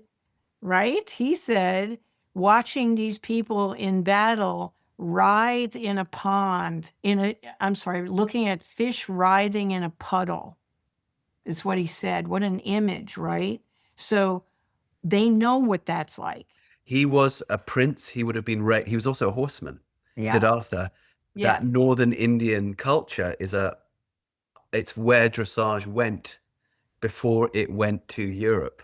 Yeah. He would have been raised in it. Absolutely. Yeah. And his father, and the myth goes, or the story goes, that he took that horse, and I forgot the horse's name. He took that horse, the horse carried him out of the palace and to where he was going to leave. And then the horse was sent back to the palace and died of a broken heart because he lost him. I mean, it's a beautiful story. And whether it's actually true or not, it matters to these people, because they see themselves as part of a lineage, and they see themselves as that the horses are part of a lineage that took them wherever they went, right? Until World War I, or maybe the start of World War II, but pretty much World War I. That's how we got around, and that's who accompanied us. And so I think that makes them feel like the horses are not foreign objects. And because they are to most of these people. One vet came in and said, you know what? I never even thought about a horse before today. It's kind of funny. So we say that it's only been in the last 120 years that we weren't dependent on them, or that we didn't see them around all the time. And so we say to them, we're teaching you to remember something that's in your DNA. It's already there.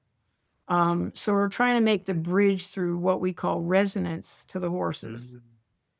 And then we take them out to the round pen. We've got this big 70-foot diameter round pen, and we take the horses out there, and usually we take them first. And they go out there, and then we ask them if they want to put their hands on them, which one would they like to, so we're cultivating a little intuition, not airy-fairy intuition, but like, who are you drawn to, and they'll pick a horse, and sometimes they don't pick the right horse for them. And so we'll kind of guide them. Why don't you start with this one, and then we'll move over to other ones. And you're going to have a chance to work with all of them. And so they get their hands on them, and then the heart rate stuff starts happening. Or if they're afraid, which some of them are really afraid, but they don't say it. And I can see it in their eyes. I can see it in their body that they're afraid, because we track the rigidity. And so I'll say, are you okay with this? Well, yeah, I'm okay. And it's like, how about we back up until you feel comfortable? Because if it's real fear, when you move away from the source, it goes away. So we back up. If I can, if they let me, I put my hand on their shoulder, and I'll just say, let's just stand here for a minute. We'll just stay here as long as you want. And then a lot of them will start to cry, because no one has respected fear. in their culture.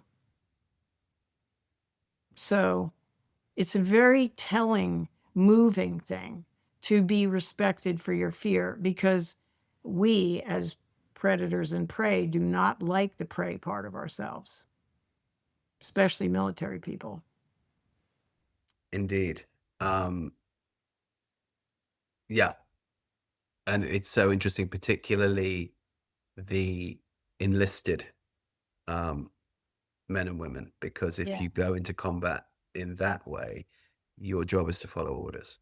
Yes. And it's very interesting how when people become special forces, weirdly, they're more allowed to be afraid because Yeah. they're supposed to use their judgment. Like, should I Yeah. engage with this or should I not engage with this? Yeah. And therefore it's all right to be afraid, because that's telling me that I may not succeed in this situation. Perhaps this is not, you shouldn't just go blindly in with bayonets. But Yeah. Yeah.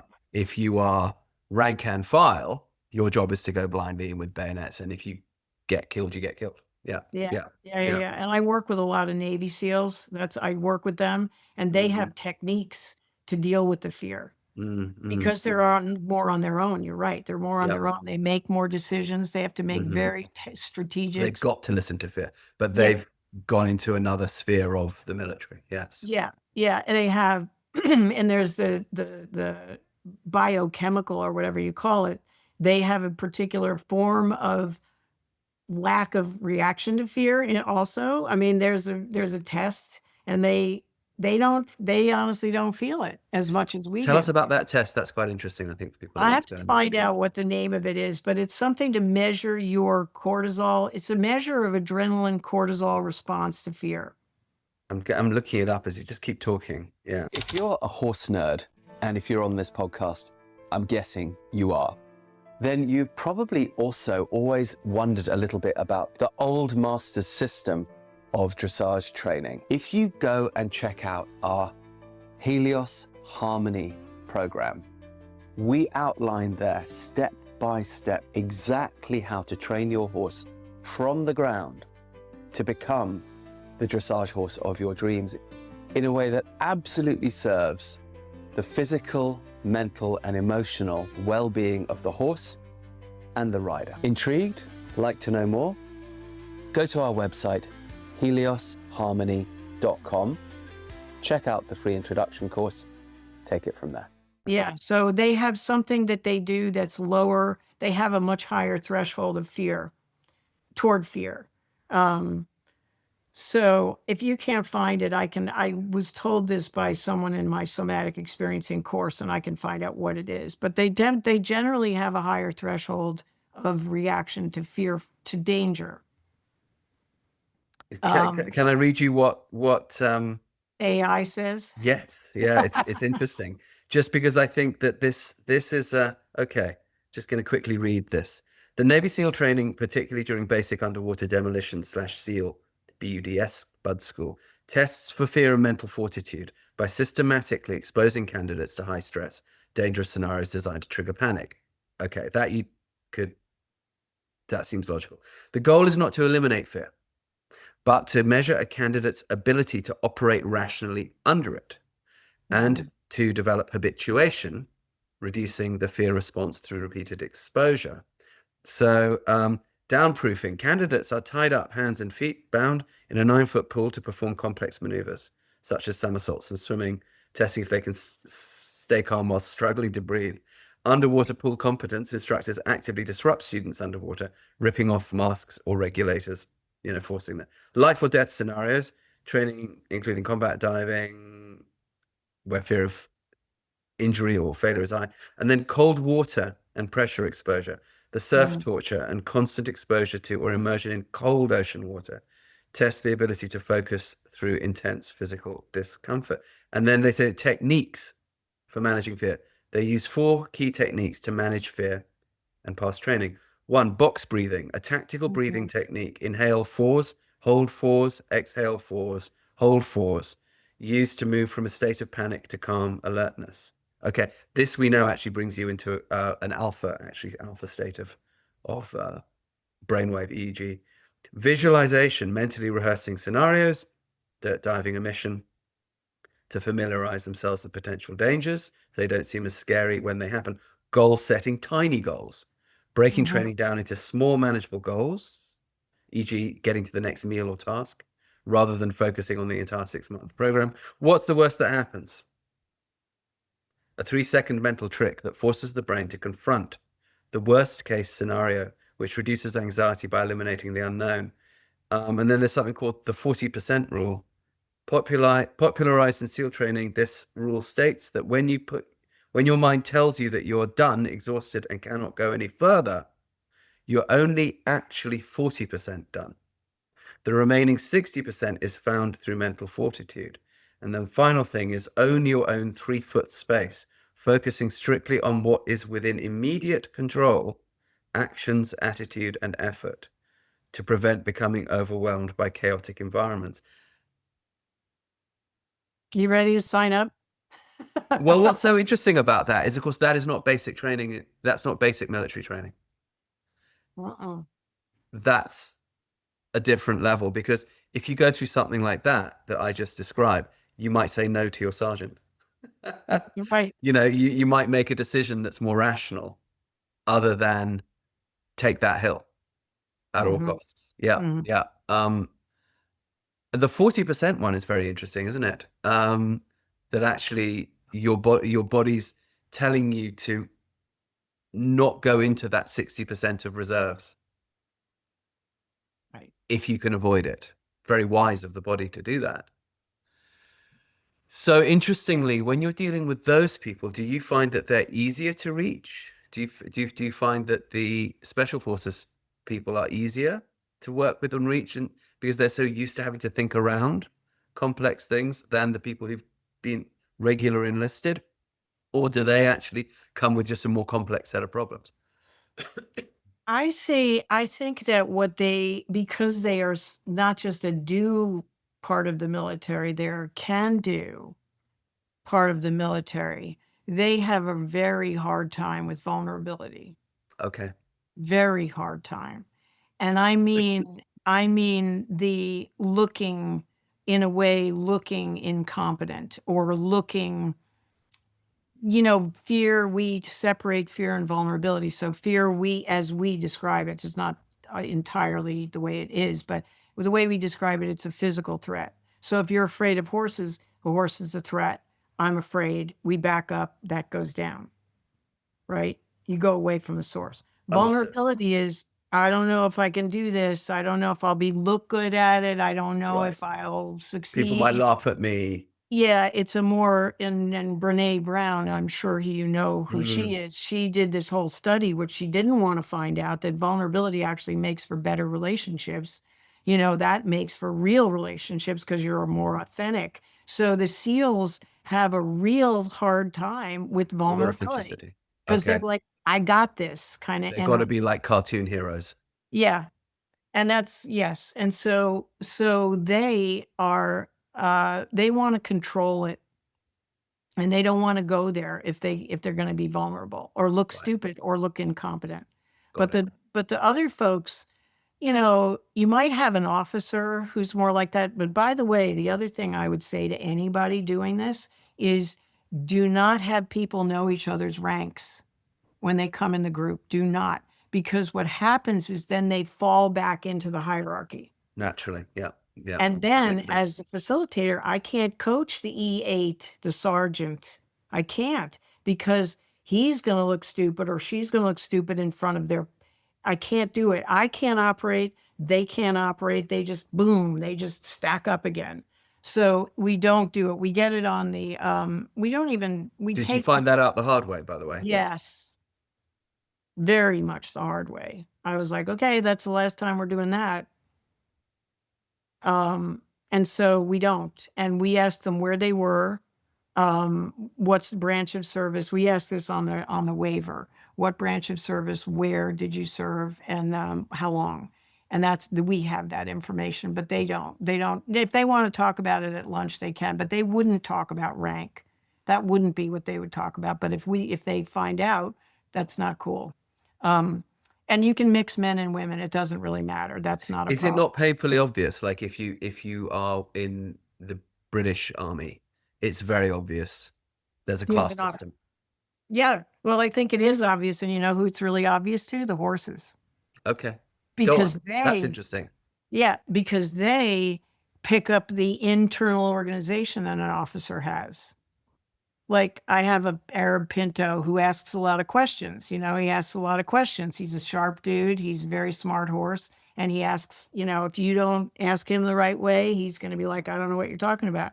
But when an officer works with him, he's like, yes, sir. He's so good because he likes that. There is an internal organization that an officer has through that training. And I think I can tell. Um, and it's just funny. It's funny to me, but yeah, they have horses like clarity, and an officer's kind of gonna be more clear in certain ways. Um, so you know, but when they come to us, they're wearing t-shirts and caps. You know, they don't come any kind of external signal. But I think the internal signal is self-possession and what I would call internal organization. Um, so anyway, so we then go, they get their hands on the horses. We don't want that. If we ask them to groom the horses, which we used to do, they'll get them really clean. I bet they will. Like, I'm not done yet. You know, it's like, don't worry about it, man. You know, this Don't bring me that horse until I can see myself in its flanks. Yeah. Exactly. It's very funny. But what happens with that when we do have them get their hands on them, and they can groom them if they want to, that's a thing to do, like it's a way to connect. And what Sure. happens with them is that they get out of themselves and into caring for another and watching, and they'll say, well, does he like this or does she like this? And I'm like, well, what do you think? What are you reading from what the horse is doing? And they'll, oh, okay, I can read the nonverbal as well. And I think he likes this. And I'm like, okay, good. And then if the horse puts her head up or, you know, fidgets or something like that, we know that that's not a good thing. And where do they like to be? Where do they like to be touched? And I'm like, do an experiment. You know, it's very open-ended. It's not controlling. We're facilitating. We're not teaching. So people have the opportunity to sense into their vulnerability or sense into their fear, or usually not, it's not so much fear, but sometimes it is vulnerability, and they'll jump if the horse jumps, you know, and we're like, Sure. what's happening? I do, and I have lots of horses. I jump when they jump. Yeah. Yeah, it's like, oh, what are we doing? But yeah, so there are a lot of things that go on in that sort of quieter time that we give them to get familiar and to get attuned to the horses. So it's connection and attunement. And then we ask, you know, what do you notice? And I will notice also, we just lost this one horse who was amazing, blue-eyed with eyeliner, medicine hat, you know, gorgeous guy with these big blue eyes that, you know, you can really see him. What's a medicine hat? Oh, it's a marking on a pinto or a paint horse. It's one ear is brown, usually a big cap over one ear. That would be called a medicine horse. Okay. What if And it's that- both with a cap? That's different. That's not the same. I don't think so, but it's a horse who had been ridden by a shaman or a warrior. Interesting. Okay. Yeah. And it's it's a gift. Rupert looking it up on Google as we speak. Yeah. I just learned something I didn't know. That's really cool. Yeah, so he had these blue eyes with eyeliner, so he didn't look like that watch eye, spooky kind of look. He Right. just looked beautiful. And his eyes would get like pinwheels if somebody wasn't being congruent. If they were Okay. acting okay, but they weren't, he would raise his head and fidget, you know, and looking at me like, help, you know, do something. And so I would come over, and this is the real key role that the horses play. One of them is I would ask the person, what are you noticing? And they'd be like, nothing, I'm fine. And the horse would be fidgeting with his head up in the air. And I would say, are you sure? Yeah. No, I'm fine. And I'd be like, well, the horse is kind of fidgeting here. He's looking a little worried. Are you sure? And then they would be, no, I'm actually really anxious. I've been anxious for so long, I don't even notice it. I presume not everyone's going to admit to it, though. What do you do when people Usually just absolutely stubbornly hang on to their thing? I hang on. Okay. I hang on and I stay there. So you just become a bit of a terrier at that point. I become curiouser Okay. and curiouser. And I keep going back to the horse, like, well, he's kind of fidgeting. He's worried. He's seeming to feel anxious. Do you notice that in your, like, I've got probes from my Okay. experience as an ethnographic researcher. Ah. I'm good at probes without staying in the, That's what she staying, said. Sorry. that's what he said. Sorry, Anyway, 93. Yeah. Yeah. but you can work that, and this is another thing where facilitating is different from fixing Mm, or insisting. It's mm. like you stay in the role of curious and, wow, this is kind of interesting. I suppose too that somebody who is ego defended, which most of us are, but obviously the military promotes, if it's about an animal, it's so much easier to come off your quote unquote high horse, no pun intended, than if it's about another person, right? Yeah, absolutely. That's why this work works so well, because usually it's not a horse or who's hurt you, it's a person. Yeah. It's not a horse, and And nobody wants to look like an asshole who's shitty to animals. Yes, Because most of them really, yeah. yeah. They usually like animals because they trust them, because we do trust animals because of they're operating on their instincts, and they Yeah. have a horse is a horse and dogs They're are authentic. Yeah. authentic. And so congruence, horses are how they feel is what they do. They're Mm-hmm. 100% congruent unless they're hiding an injury. They can be, of course, as you know, stoic, but really if they're afraid, they can't help but move their feet. They're going to show it. Yeah. Yeah. So we use that. That's our way in. That's our way in. Mm.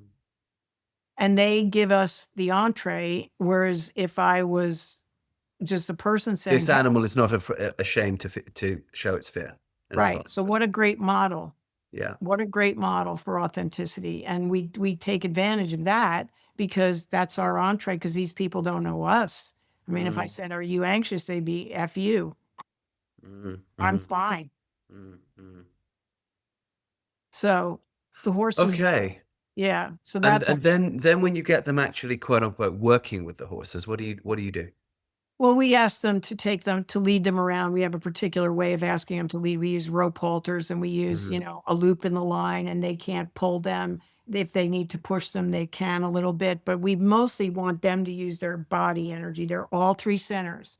Your head is where you're going to go. Your heart is your connection to the horse, and your body is how are we going to go and where, and how fast. It's the impulsion part of it. So we start to get them integrating the three centers through the moving the horses around. And then they can't hold them in the knot in the line. They have to give them some space, and they have to use their body energy to move with the horses. And usually they do, but some people are afraid. They don't want to ask the horse to do something. So we work with that, or they ask them too much. They're like, come on, let's go. We're like, nope. So we are precise in how, for the horse's benefit, mostly, how are you moving with this horse? Are you inviting, like asking them to dance, or are you demanding? That's not a collaboration. We want you collaborating. And so. And are they leading them, say, through a labyrinth, or Not at first. are you building things that represent life's obstacles that they want, that they're going to lead the horse through, or those sorts of metaphors? No, we're not using metaphors. We don't do that. We don't like that, because these are real things. And and also we find that, if you say to a first responder or a veteran, that horse over there represents your isolation. This horse behind this thing represents your barriers. A veteran is going to say, and I've heard them say it, no, that's a horse behind a barrier. Yeah. Don't tell me what this means. We don't tell them what things mean. What we do is we get them to do stuff. And then when they finish, we ask them, how was that for you? What did you notice? And then they're full of metaphors Okay. or Okay. life-based situations. Like, wow, I can see how I push too hard. I can see where I stand back too much. I can see where where I'm not sure or clear, mostly clear. I learned so much because and the main thing they say is, I can't believe I got this animal I don't even know, because they're used to dogs, right? You'd have to know a dog to get the dog to come with you, unless the dog is one of those, dogs that jumps into anybody's car. But they're used to the loyalty thing. They're not used to in the moment response to who I am and how I am right now. Right. I have seen good work done with, actually not so much with veterans, actually with, so we work, our organization works, as you know, in many countries, and we work in Germany with the Bundeswehr, with the German army, with people who are still serving, Mhm, quite often mhm, special forces families. And the difficulty with the special forces in Germany is they're not supposed to have them. So I'm not even supposed to say that they exist, but everyone knows that they do. So, but because they're not supposed to exist, or until recently they weren't supposed to exist because of the post-World War II, mhm. agreements that were, when they come back from a deployment, they're really not allowed to talk about it at all. And like by law, not so. Even if they wanted to, they're sort of not allowed to. And I've seen every year we do a sort of 2-week thing for those guys and their families. We work in different ways with the families. So anyway, but I've seen very good work done with them, actually, not by me, but by some others, where they did get them to, particularly as a couple, if they're there with their wife,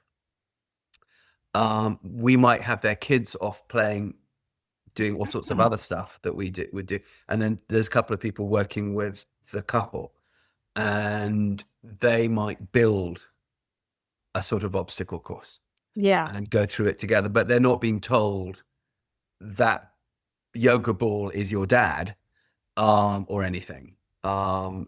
They're just, I suppose, being invited to create some obstacles together. Yeah.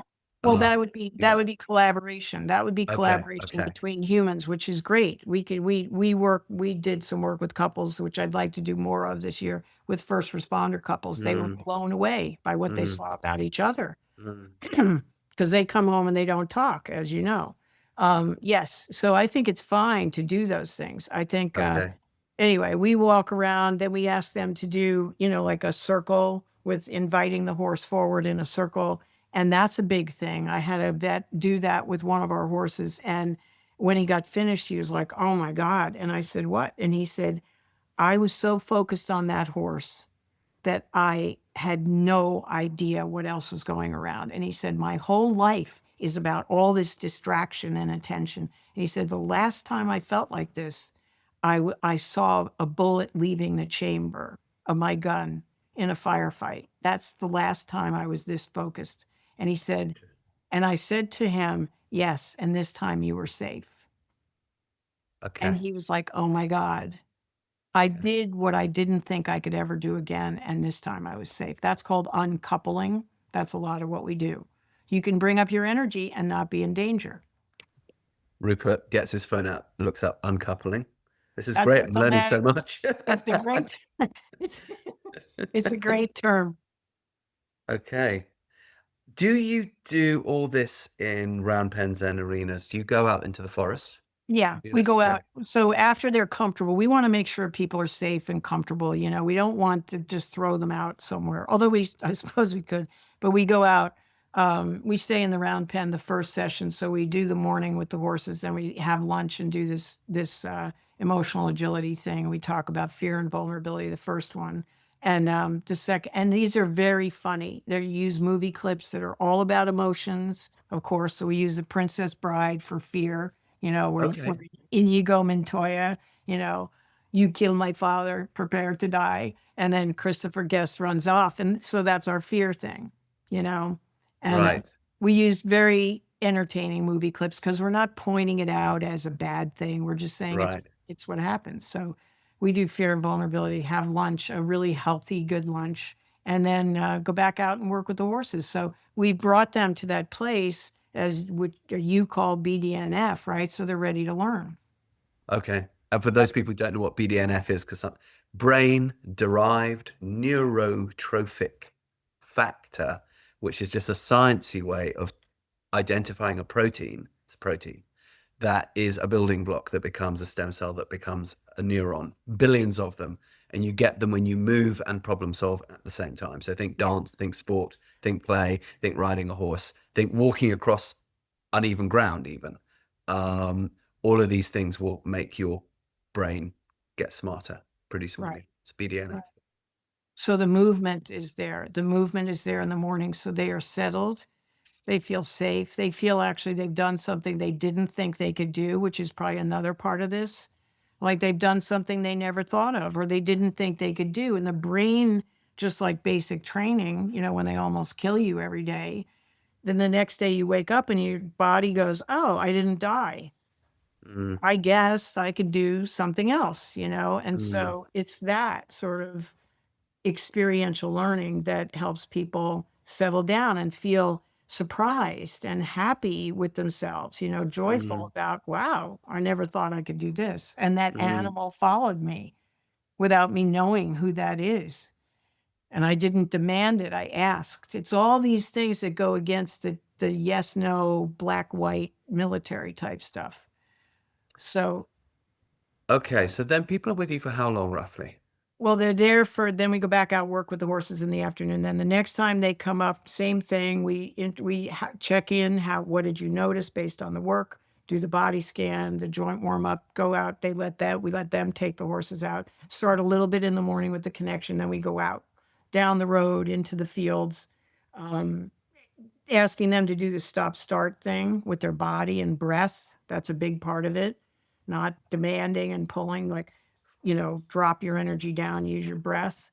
And then we go out down the road and across to a field. And then the next time they come, we go out to an obstacle course. So if they're fit and they want to, they can jump over the jumps in hand with the horses, which the horses love.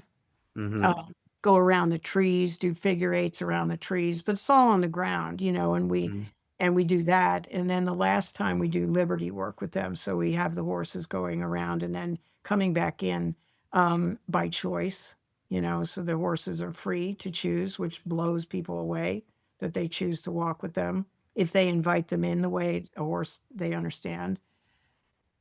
So we And work with that. all Yeah. of these sessions unfold over how long? Weeks? 4 weeks if they can. Sometimes we do them once every 2 weeks, depending on if they're still working. They can't just get once a week off, you Yeah. know. We do it according to their schedules, or it could be over a whole weekend, but that's a lot to take in. And I love the soak time. I Yeah. love soak time for them. And the practice in their real lives, you know, like how did you do? What was fear? What was vulnerability to you this week? How did And you do it? do you see them again after the 4 weeks that they've spent with you? Sure, if they want to. If they wanna come back and if they wanna volunteer or they want to, if they're good with the handy with the horses, and they get really handy with the horses in 4 weeks. I bet they do. They can come back if they wanna do that, and, we're thinking this year of doing more of a graduate thing and adding more. I wanna add more of the Takin stuff in anyway, for sure, because one of my first responders, who's my ambassadors, said to me, "I think these guys are ready to do more.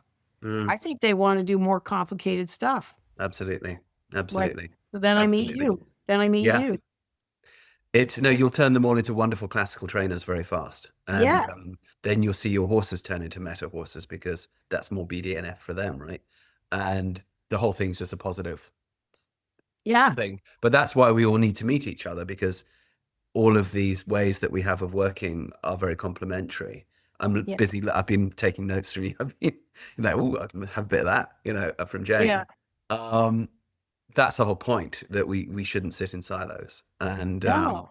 when people do my programs or our programs, I don't really mind whether they do them this much or this much, because really what they are is a set of tools. It's up to you to decide how relevant are the tools in what context. You know, only you can make that Yeah. call. It's not some rigid thing. But you've mentioned a couple of things now. You talked about we. So talk about your team. Have you built your team? Who is your team?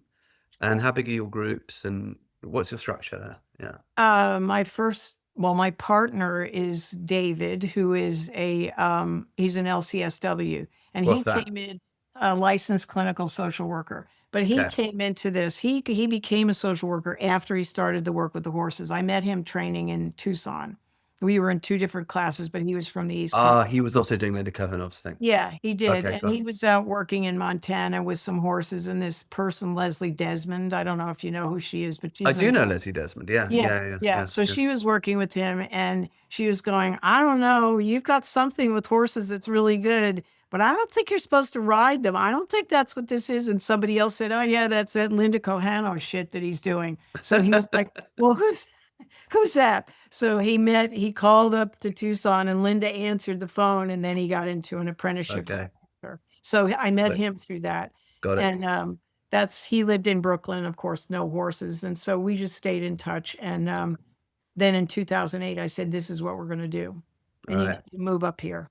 And he was going to move up here anyway because he was having a family. So he moved up. And then we started this and we created a curriculum, manualized the curriculum, and we Okay. created it. And we've tweaked it and made it actually more robust because people can handle learning more. Mm. And we really want to be transparent with people about what are we up to, what are we doing. And so Can people access your curriculum? Like if someone's listening to this now, can they contact you and can they get your curriculum online? Do they have to sign up for a course? How would someone if find your curriculum? you would sign up for the training, or you would sign up, actually what you would do is sign up for what we call an Inside the Equus Effect, which is a weekend thing that's learning, doing it yourself. So we want all of our facilitators to have walked the walk, right? Okay. You can't just read it and do it. It's How like many facilitators do you have?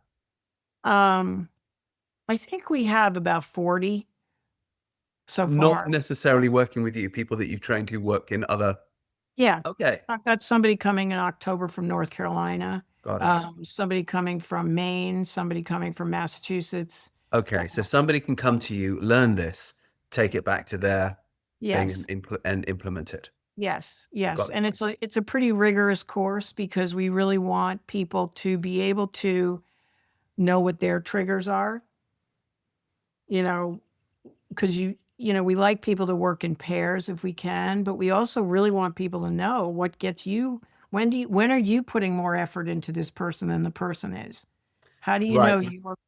I'm sure you know about that, I totally do. I'm just looking at your website here. It's very good. So just for people that are intrigued, I see that you've got workshops coming up.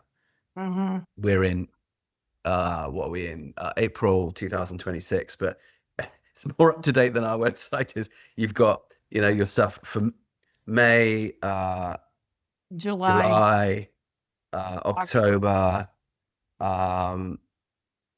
courses that people can come and do. And lads, I've hung out with Jane for a weekend. She came and did a workshop with me down in Texas, and I know the quality of her work with horses and so on. So I would actually heartily recommend picking up one of these workshops that they're Yeah. offering there at the Equus Effect. Yeah, I think the one in May is going to be about somatic. I talked to you a little bit about the Enneagram, which Yeah. I'll talk to you more about that in October. But the Enneagram is a system that also uses the 3 centers of intelligence, how we overuse it and underuse it. And Can you just talk to us a bit about it now? it's a very, very old system that was designed to teach people who were meditating and, doing whatever they were doing in the desert to learn about their blind spots. What gets Okay. in the way of presence? What gets in the way of God? What gets in the way of whatever tradition you come from? And so I started to study it in 1996, and it's been a centerpiece of the way I see things. And it helps me ask good questions, really good questions of people because I can see sort of what type they are, but mostly I can see what center they operate from more. And so I can tailor questions to them, whether it's clients or facilitators. Helps me track. And I also teach it. I teach it in the corporate world. I do that on the side. So, Okay.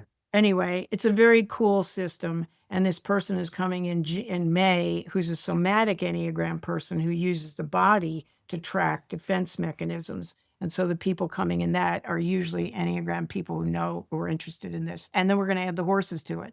So I'm starting to collaborate and pepper in the horses to everything else you do because it's good for everybody, right? That was the message. Absolutely. Okay, and I'm sort of looking at you've got a fairly good team there. Yeah. How do you fund it? People always want to know. Everyone funds their things differently. I get dressed up when I go to the supermarket. I cultivate donors. My partner John is at the country club. He's got a lot. He's a really good golfer, and he's got a lot of friends around here who are, people with money who have the wherewithal to donate, and they're not in the learning or earning part of their lives. They're in the returning part of their lives. So Philanthropy.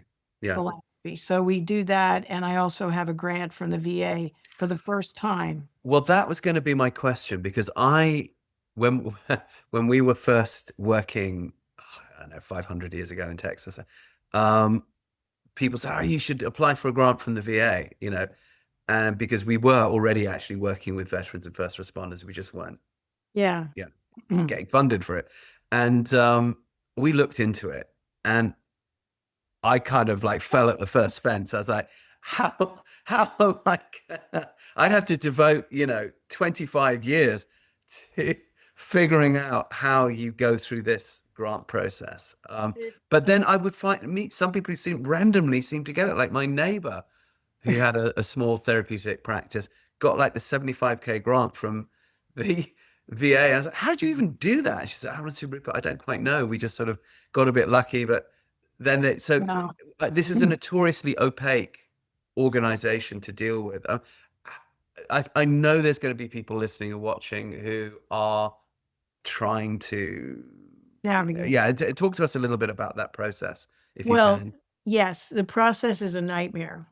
A nightmare. But I hired a grant writer and I sicked her on it. Okay. And I said, I can help with the narrative. I can help with the narrative because I'm a good writer. I know what I'm talking about. I know this program inside out. We've been doing it for 12 years. I know what I'm doing. I know how to explain it. So I helped a lot with the narrative. She did all of the work on the budget, the allocations. It's endless details. Okay. And the accounting for it is also endless. So it's a lot of work, but if you want it,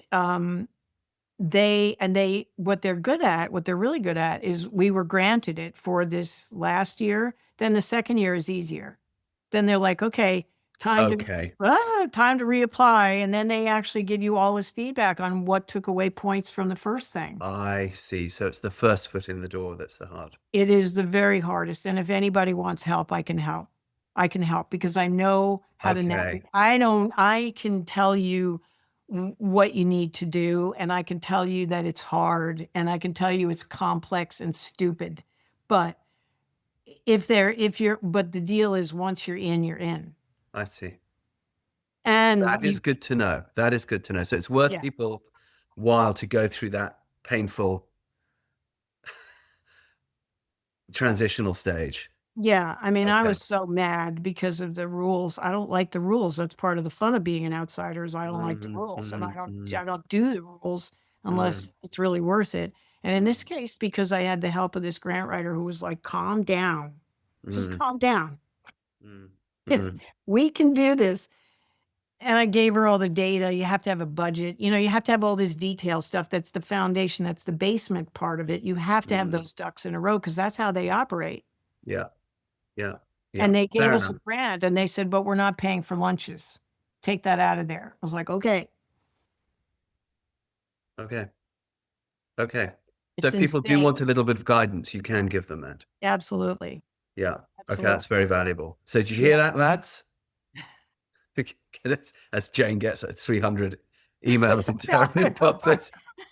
So do you, Rupert. Why'd you put that out there on the internet? But I guess the point with that, and what I respect about that, Jane, is that you know and I know that in this equine assisted world that we are part of, there is a lot of factionalism and a lot of mistrust from one organization to another, Yeah. to our detriment, Yeah. with a scarcity mindset, which perhaps might have been true in the early days. I don't know. Or truer. But I've never found it actually to be true. But nonetheless, that people won't work together because they feel that, you know, there's a limited pot of money, and if you get something, they don't get something. And although I fundamentally disagree with that mindset, you can't, that's like arguing with fear. You can't argue with fear. Yeah. But there's relatively few people who will offer to mentor people from quote unquote competitors or potential competitors that are coming up.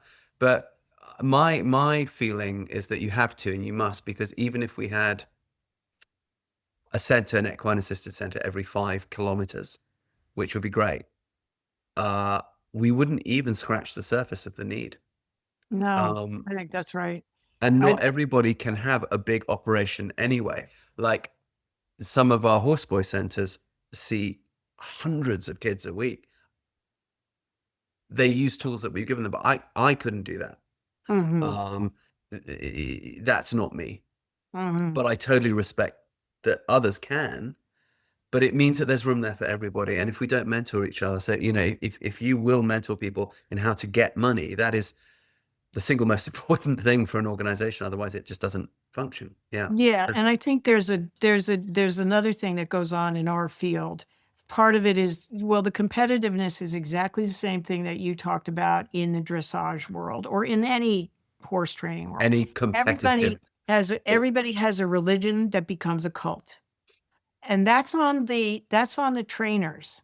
That's on the trainers, and you're not like that. And I think that's really important. And I could go down that road because I don't like what some people do. I don't like clamping down on the horses and making everybody wear helmets and making it all about insurance and safety.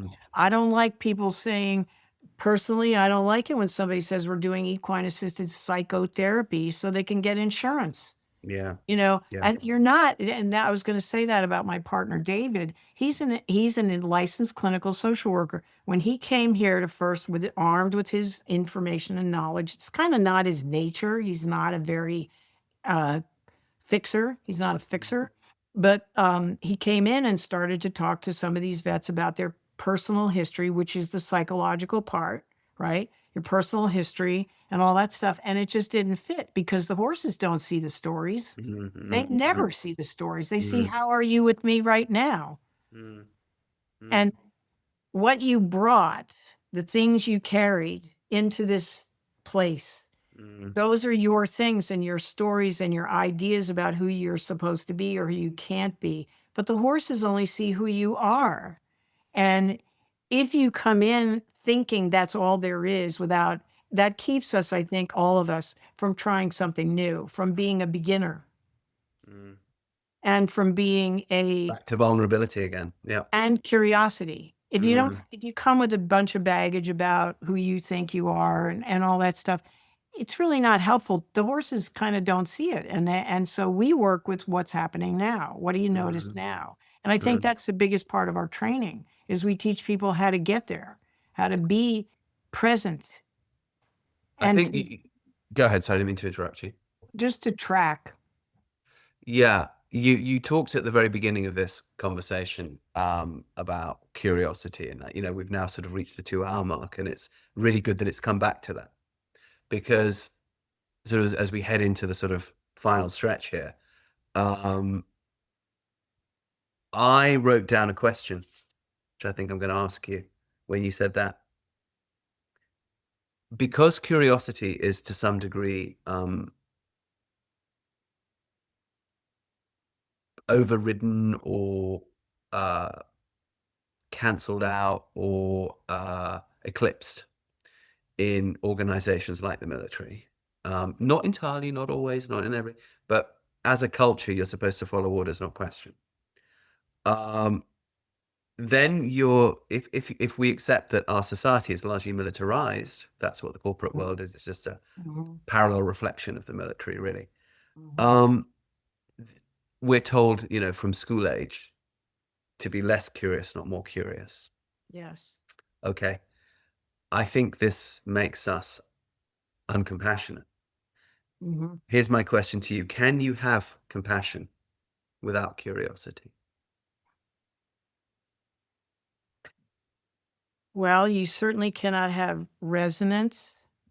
You can't have resonance with that, which is an emergent quality that involves curiosity. It involves stepping into the unknown, like, "Ooh, what is that? Oh, wow." And there's appreciation, curiosity, Wonder or wonder, awe. I talk about awe a lot. I talk about a lot of stuff I haven't said here, but I yeah, talk about awe because you're in this presence of this big creature who you don't know. How could you not be when you see that power and strength and the danger and the right. And awe is kindness? vulnerability, isn't it? Yeah. Yes, it's linked to vulnerability. Exactly. And so I think it's very hard to have compassion without curiosity because how do we know what matters to someone else? How do we know? How can we lump these people together? Those veterans with PTSD, those people, those first responders, defund the police, all this stupid stuff as if they're monolithic Mm, and not individuals trying to sort out. And they do have psychological stuff and they do see therapists. We see ourselves as complements, and we do see ourselves as complements to psychotherapy. But our role isn't that. Our role is what's happening now. What surprised you? We always say that. What surprised you? And people go, I can't believe that horse did what I asked. I can't. Now that's curiosity, right? mm, Wow. How did that mm. happen? I Just didn't even know him. you made me think of C.S. Lewis, Surprised by Joy. Yes. Yes. That's another one is surprise, right? Mm, mm, mm, mm. Because that also makes you vulnerable. Joy, weirdly enough, makes you Mhm. vulnerable. Yeah. And the finding of the child within, Yes. which of course has never gone away. But instead of just being the hurt, defended child, Right. Right. that joyful child, the pre ponytail shoplifting incident Yeah. version of Jane. Yeah. Yeah, Yeah. yeah. Totally. Totally. I was always curious. I was always trying something new. I was always doing whatever, riding the worst horse in the barn and, just doing whatever. And then all of a sudden it just clamped down.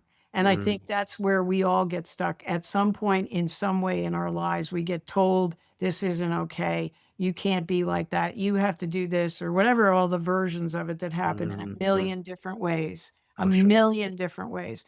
And the cost of being rebellious, the cost of going against is Absolutely. expensive Oh, to our yes. to our nervous systems, to our ability to relate, to our ability to be vulnerable. You And the know, irony is the cost of not rebelling is equally expensive. I totally agree. I totally Damned if agree. you do, damned if you don't. I Yeah. know. I had this woman come to see us and she was really curious. She was really curious. She was really open to the work. She really did it. And when she left, she said, "You know what? I'm going to go home and get a divorce." And I was like, "What?" That wasn't Here's that the was way for saying I'm not responsible. right. So I said, "Well, that really wasn't the aim of this session." And she No. said, "Yeah, but you know what? I realized I've had enough of going along to get along. I've had enough." Yeah. Yeah. So you never know what's going to matter to No, people. you But I never think, do. yeah, I think that, yes, I think having both curiosity and compassion, because you can have curiosity that's dry, that's like an experiment. Intellectual, purely intellectual. Yeah. Yes. Yeah. Yeah, it's true. Yes, indeed, you could have like uncompassionate curiosity. Like, I wonder what happens if I pull this insect apart or Right. do this horrible thing to a person. Right. We know that exists as well. But that I think is thankfully an anomaly. Um, you notice it if you see it. Put it that way. Yeah. And the other thing that happens, I think, just really quickly is that we are so tied to licenses, Mm, licenses, degrees, evidence based. you know, Insurance, stupid. It's all this stuff that keeps us both siloed and dependent, silent. Yes. silent, and to Mhm. keep us dependent on those things for credibility, when actually what I'm looking for in facilitators is emotional maturity and flexibility and Absolutely. willingness to try, willingness to Absolutely. experiment, Curiosity. Absolutely. curiosity. 100%. And not playing the God role. Yeah. Which, because being a therapist gives you a certain power Yeah, for not us. an equal play. It's not a level playing field, and a facilitator walks with you like a guide. That's That's our people are guides. okay. Interesting. Yes. Well, I'm very grateful that you had that shoplifting incident when you were 13, because if you hadn't, I don't think you'd be doing this, and or you wouldn't be doing it so well. So we all benefit from. That's what I wanted to. I thought that it's a very interesting, terrible but evocative and provocative. Getting cast out of the garden kind of Yeah, thing. 100%. Absolutely. And it's happened to us all. Yes. Falls from grace have happened to us all. And they're not safe to talk about. So if you make yourself vulnerable to talk about them, you do actually do a great service, and you take a great risk. You risk being judged, you risk all the things we know you risk. But if you take the risk, you get the job done. So hats off and respect for you for being so open, and thank you. I'm grateful. Interestingly, as you were talking, I've spent, as you know, a lot of time with shamans, and some of them have been from horse cultures. And if you are in Mongolia, you talked about the medicine hat on the horse. I quickly went and looked that up. Oh, it's interesting. Did you find it? I did. In fact, apparently it is both ears, It apparently. could be both. Yeah. And sometimes a thing here is shield. And so a warrior horse as well. Well, that's just what Google told. I mean, just because I got I'm that sure they're Google right. I'm sure doesn't they're mean right. that, but, I'm sure they're right. but there is this concept with in Mongolia, and actually that's why we have the name Takin for our on the ground trauma program, which is teaching the art of classical training from the ground, the in-hand work, the long reins, the lunging, to people to rebuild horses that have been broken as part of a therapy program. The therapeutic aspect sort of speaks for itself. We call it takin because takin in Mongolia is the word that they have for what we call the Przewalski's horse, the wild horse. So the horse that was never tamed, largely because it doesn't have a wither, and so it's not really, you can't put equipment on. So for whatever reason, people never, a bit like zebras, they never tamed them. And in Mongolia, where they have all their horses kind of live semi-wild, or they're domesticated horses, they reserve this name takin for the horse that was never domesticated, and it means honored one or revered one. And I always liked that, given that this was a culture that literally eats, sleeps, drinks horses, wears them, everything horse. They nourish you, they carry you, the lot, the shelter over your head, the leather. And so that they had this essential respect for the wild nature of the horse. I like that. And then, of course, they have a shamanic concept called the wind horse, which is your luck, your mojo, your life force, really. And that can wane or wax. And the intercession of a shaman, Tibetan Buddhism has this too. And there's a big correlation between Tibetan Buddhism and Mongolian shamanism, because Tibetan Buddhism is very shamanic. And that's sort of why everyone in Mongolia is Buddhist, because Tibetan monks wandered over the Altai Plateau in the 1600s and said to the most violent culture on the planet, hey, what about this Buddhism thing? And everyone kind of went, oh yeah, that's a good idea. And stopped killing everybody in like a When, generation. Yeah, it's amazing. when was that? It was in about the 1600s. It was one of the great. It's one of the great unsung achievements of humanity. Is that the most violent culture on the planet, which every couple of generations would explode out of the central steppe and kill everybody. We kill everybody from the Pacific to the Mediterranean, right? And then, oh, that's a bit tiring. So then you sort of go back to your homeland, and then two generations later, we kill everybody. And this just went on and on and on. The Huns and then Genghis Khan and Kublai Khan and Tamerlane, and these are just the ones whose names we can remember. And somewhere in the 17th century, these blokes from over the Altai Plateau kind of went wandering in there, went, all right, lads. Anyway, there's this thing called Buddhism, and you kind of got to be nice to each other. And everyone kind of went, yeah, like that. It's a little bit like our post-World War II world order, which, flawed as it is, has managed to maintain a peace that is unusual on the planet, which we are now tampering with. However, we'll miss it when it's gone. But these are great achievements of humanity. And anyway, so the wind horse is very much a living concept when you are consulting with a shaman from the horse tribes on the Mongolian steppe. I feel that that's kind of what you're doing, Jane. I feel that you are restoring people's wind horse. And I think that work that you did with Linda Kohanov birthed that in you. But I think the suffering that you had with that sense of rejection and the withdrawal of that parental love after being set on the pedestal. And all of these things sort of qualify you, in this weird way to have this compassion, but to help alleviate suffering, but really to restore people's self-respect, self-worth, their wind horse, their mojo. And their curiosity. So I don't have a hat, but in the absence of a hat, I'm going to use this coffee mug with a fox on it. I'm going to take my hat off to you. Because Your I think hat.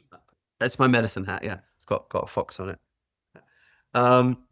Because seriously, all flippancy aside, it's important work. And those people that you're working with, particularly the first responders, we rely on them. Yeah. Easy to take them for granted, easy to denigrate them. Yeah. Easy to say, oh, the local police department's corrupt. What are you going to do if they're not there?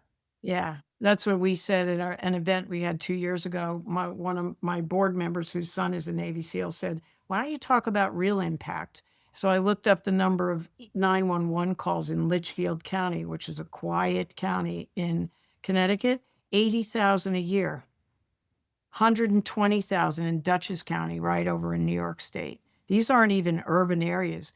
No, and these are quite wealthy areas too. Yeah. Right. So that's 80,000 calls that these folks get up and go to, not knowing what's going to be there. Absolutely. Sometimes alone.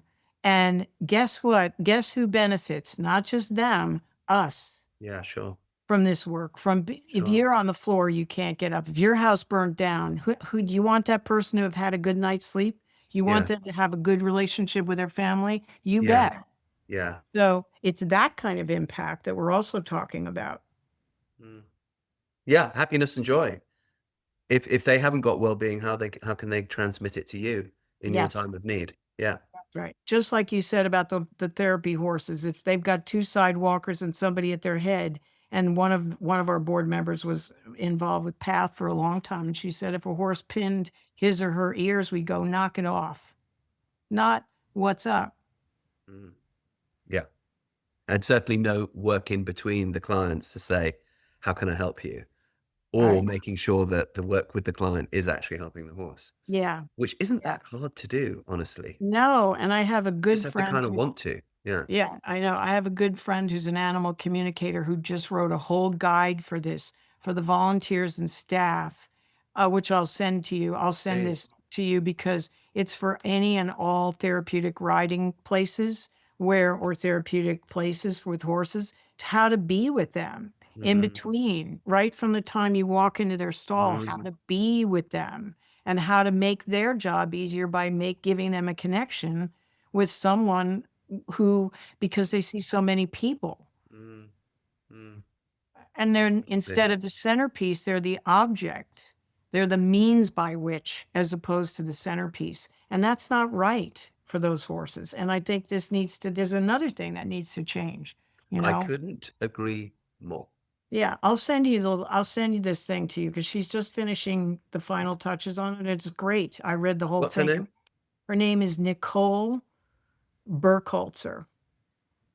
Burkholzer. Another German girl you can speak. That's wood, birchwood. Birch is birch and Holz is wood, and maybe the person who works the birch. Birchholz. Nicole Holzer. Mhm. That sounds like someone we might want to get on the show and chat to. Absolutely. She's wonderful. She's terrific. And she just wrote this whole thing and I helped her. I did a little bit of editing on it, but it's a really good piece of work she did. Really good piece. Okay. Cool. Thank you. All right, Jane. Thank you. I think we'll wrap it up. It's been brilliant. People know where to find you. Just tell them your website. Yes, it's Equus, EQUUS, the Latin word for horse, Effect, EFFECT.org. Perfect. Okay, and they can reach you there, email, all of that. Yes. Brilliant. I've been looking at the website. It's great. Yeah, thanks. It's new. It's brand new. So yes, it's makes me realize I maybe need to update mine a little bit. or maybe consolidate a few of your 3,000 websites into one. We grew organically. What can I say? But no, it's definitely it's time. It's you're not the first one to say. We need to consolidate a little bit. Yes, it's like, where do I go? Yeah. Touché. No. Yeah, anyway, yeah. Thank you very much. It's terrific been to talk to you. And yeah. All right. I'll see you. And I'm going to go up there in October. I will see you then. Maybe in a few months, let's come back on the show and let's talk a bit more. For sure. Thank you so much. All right, my friend. Okay. I don't have any balloons. Till then. Yes. Bye. All right. Bye-bye. I hope you enjoyed today's conversation as much as I did.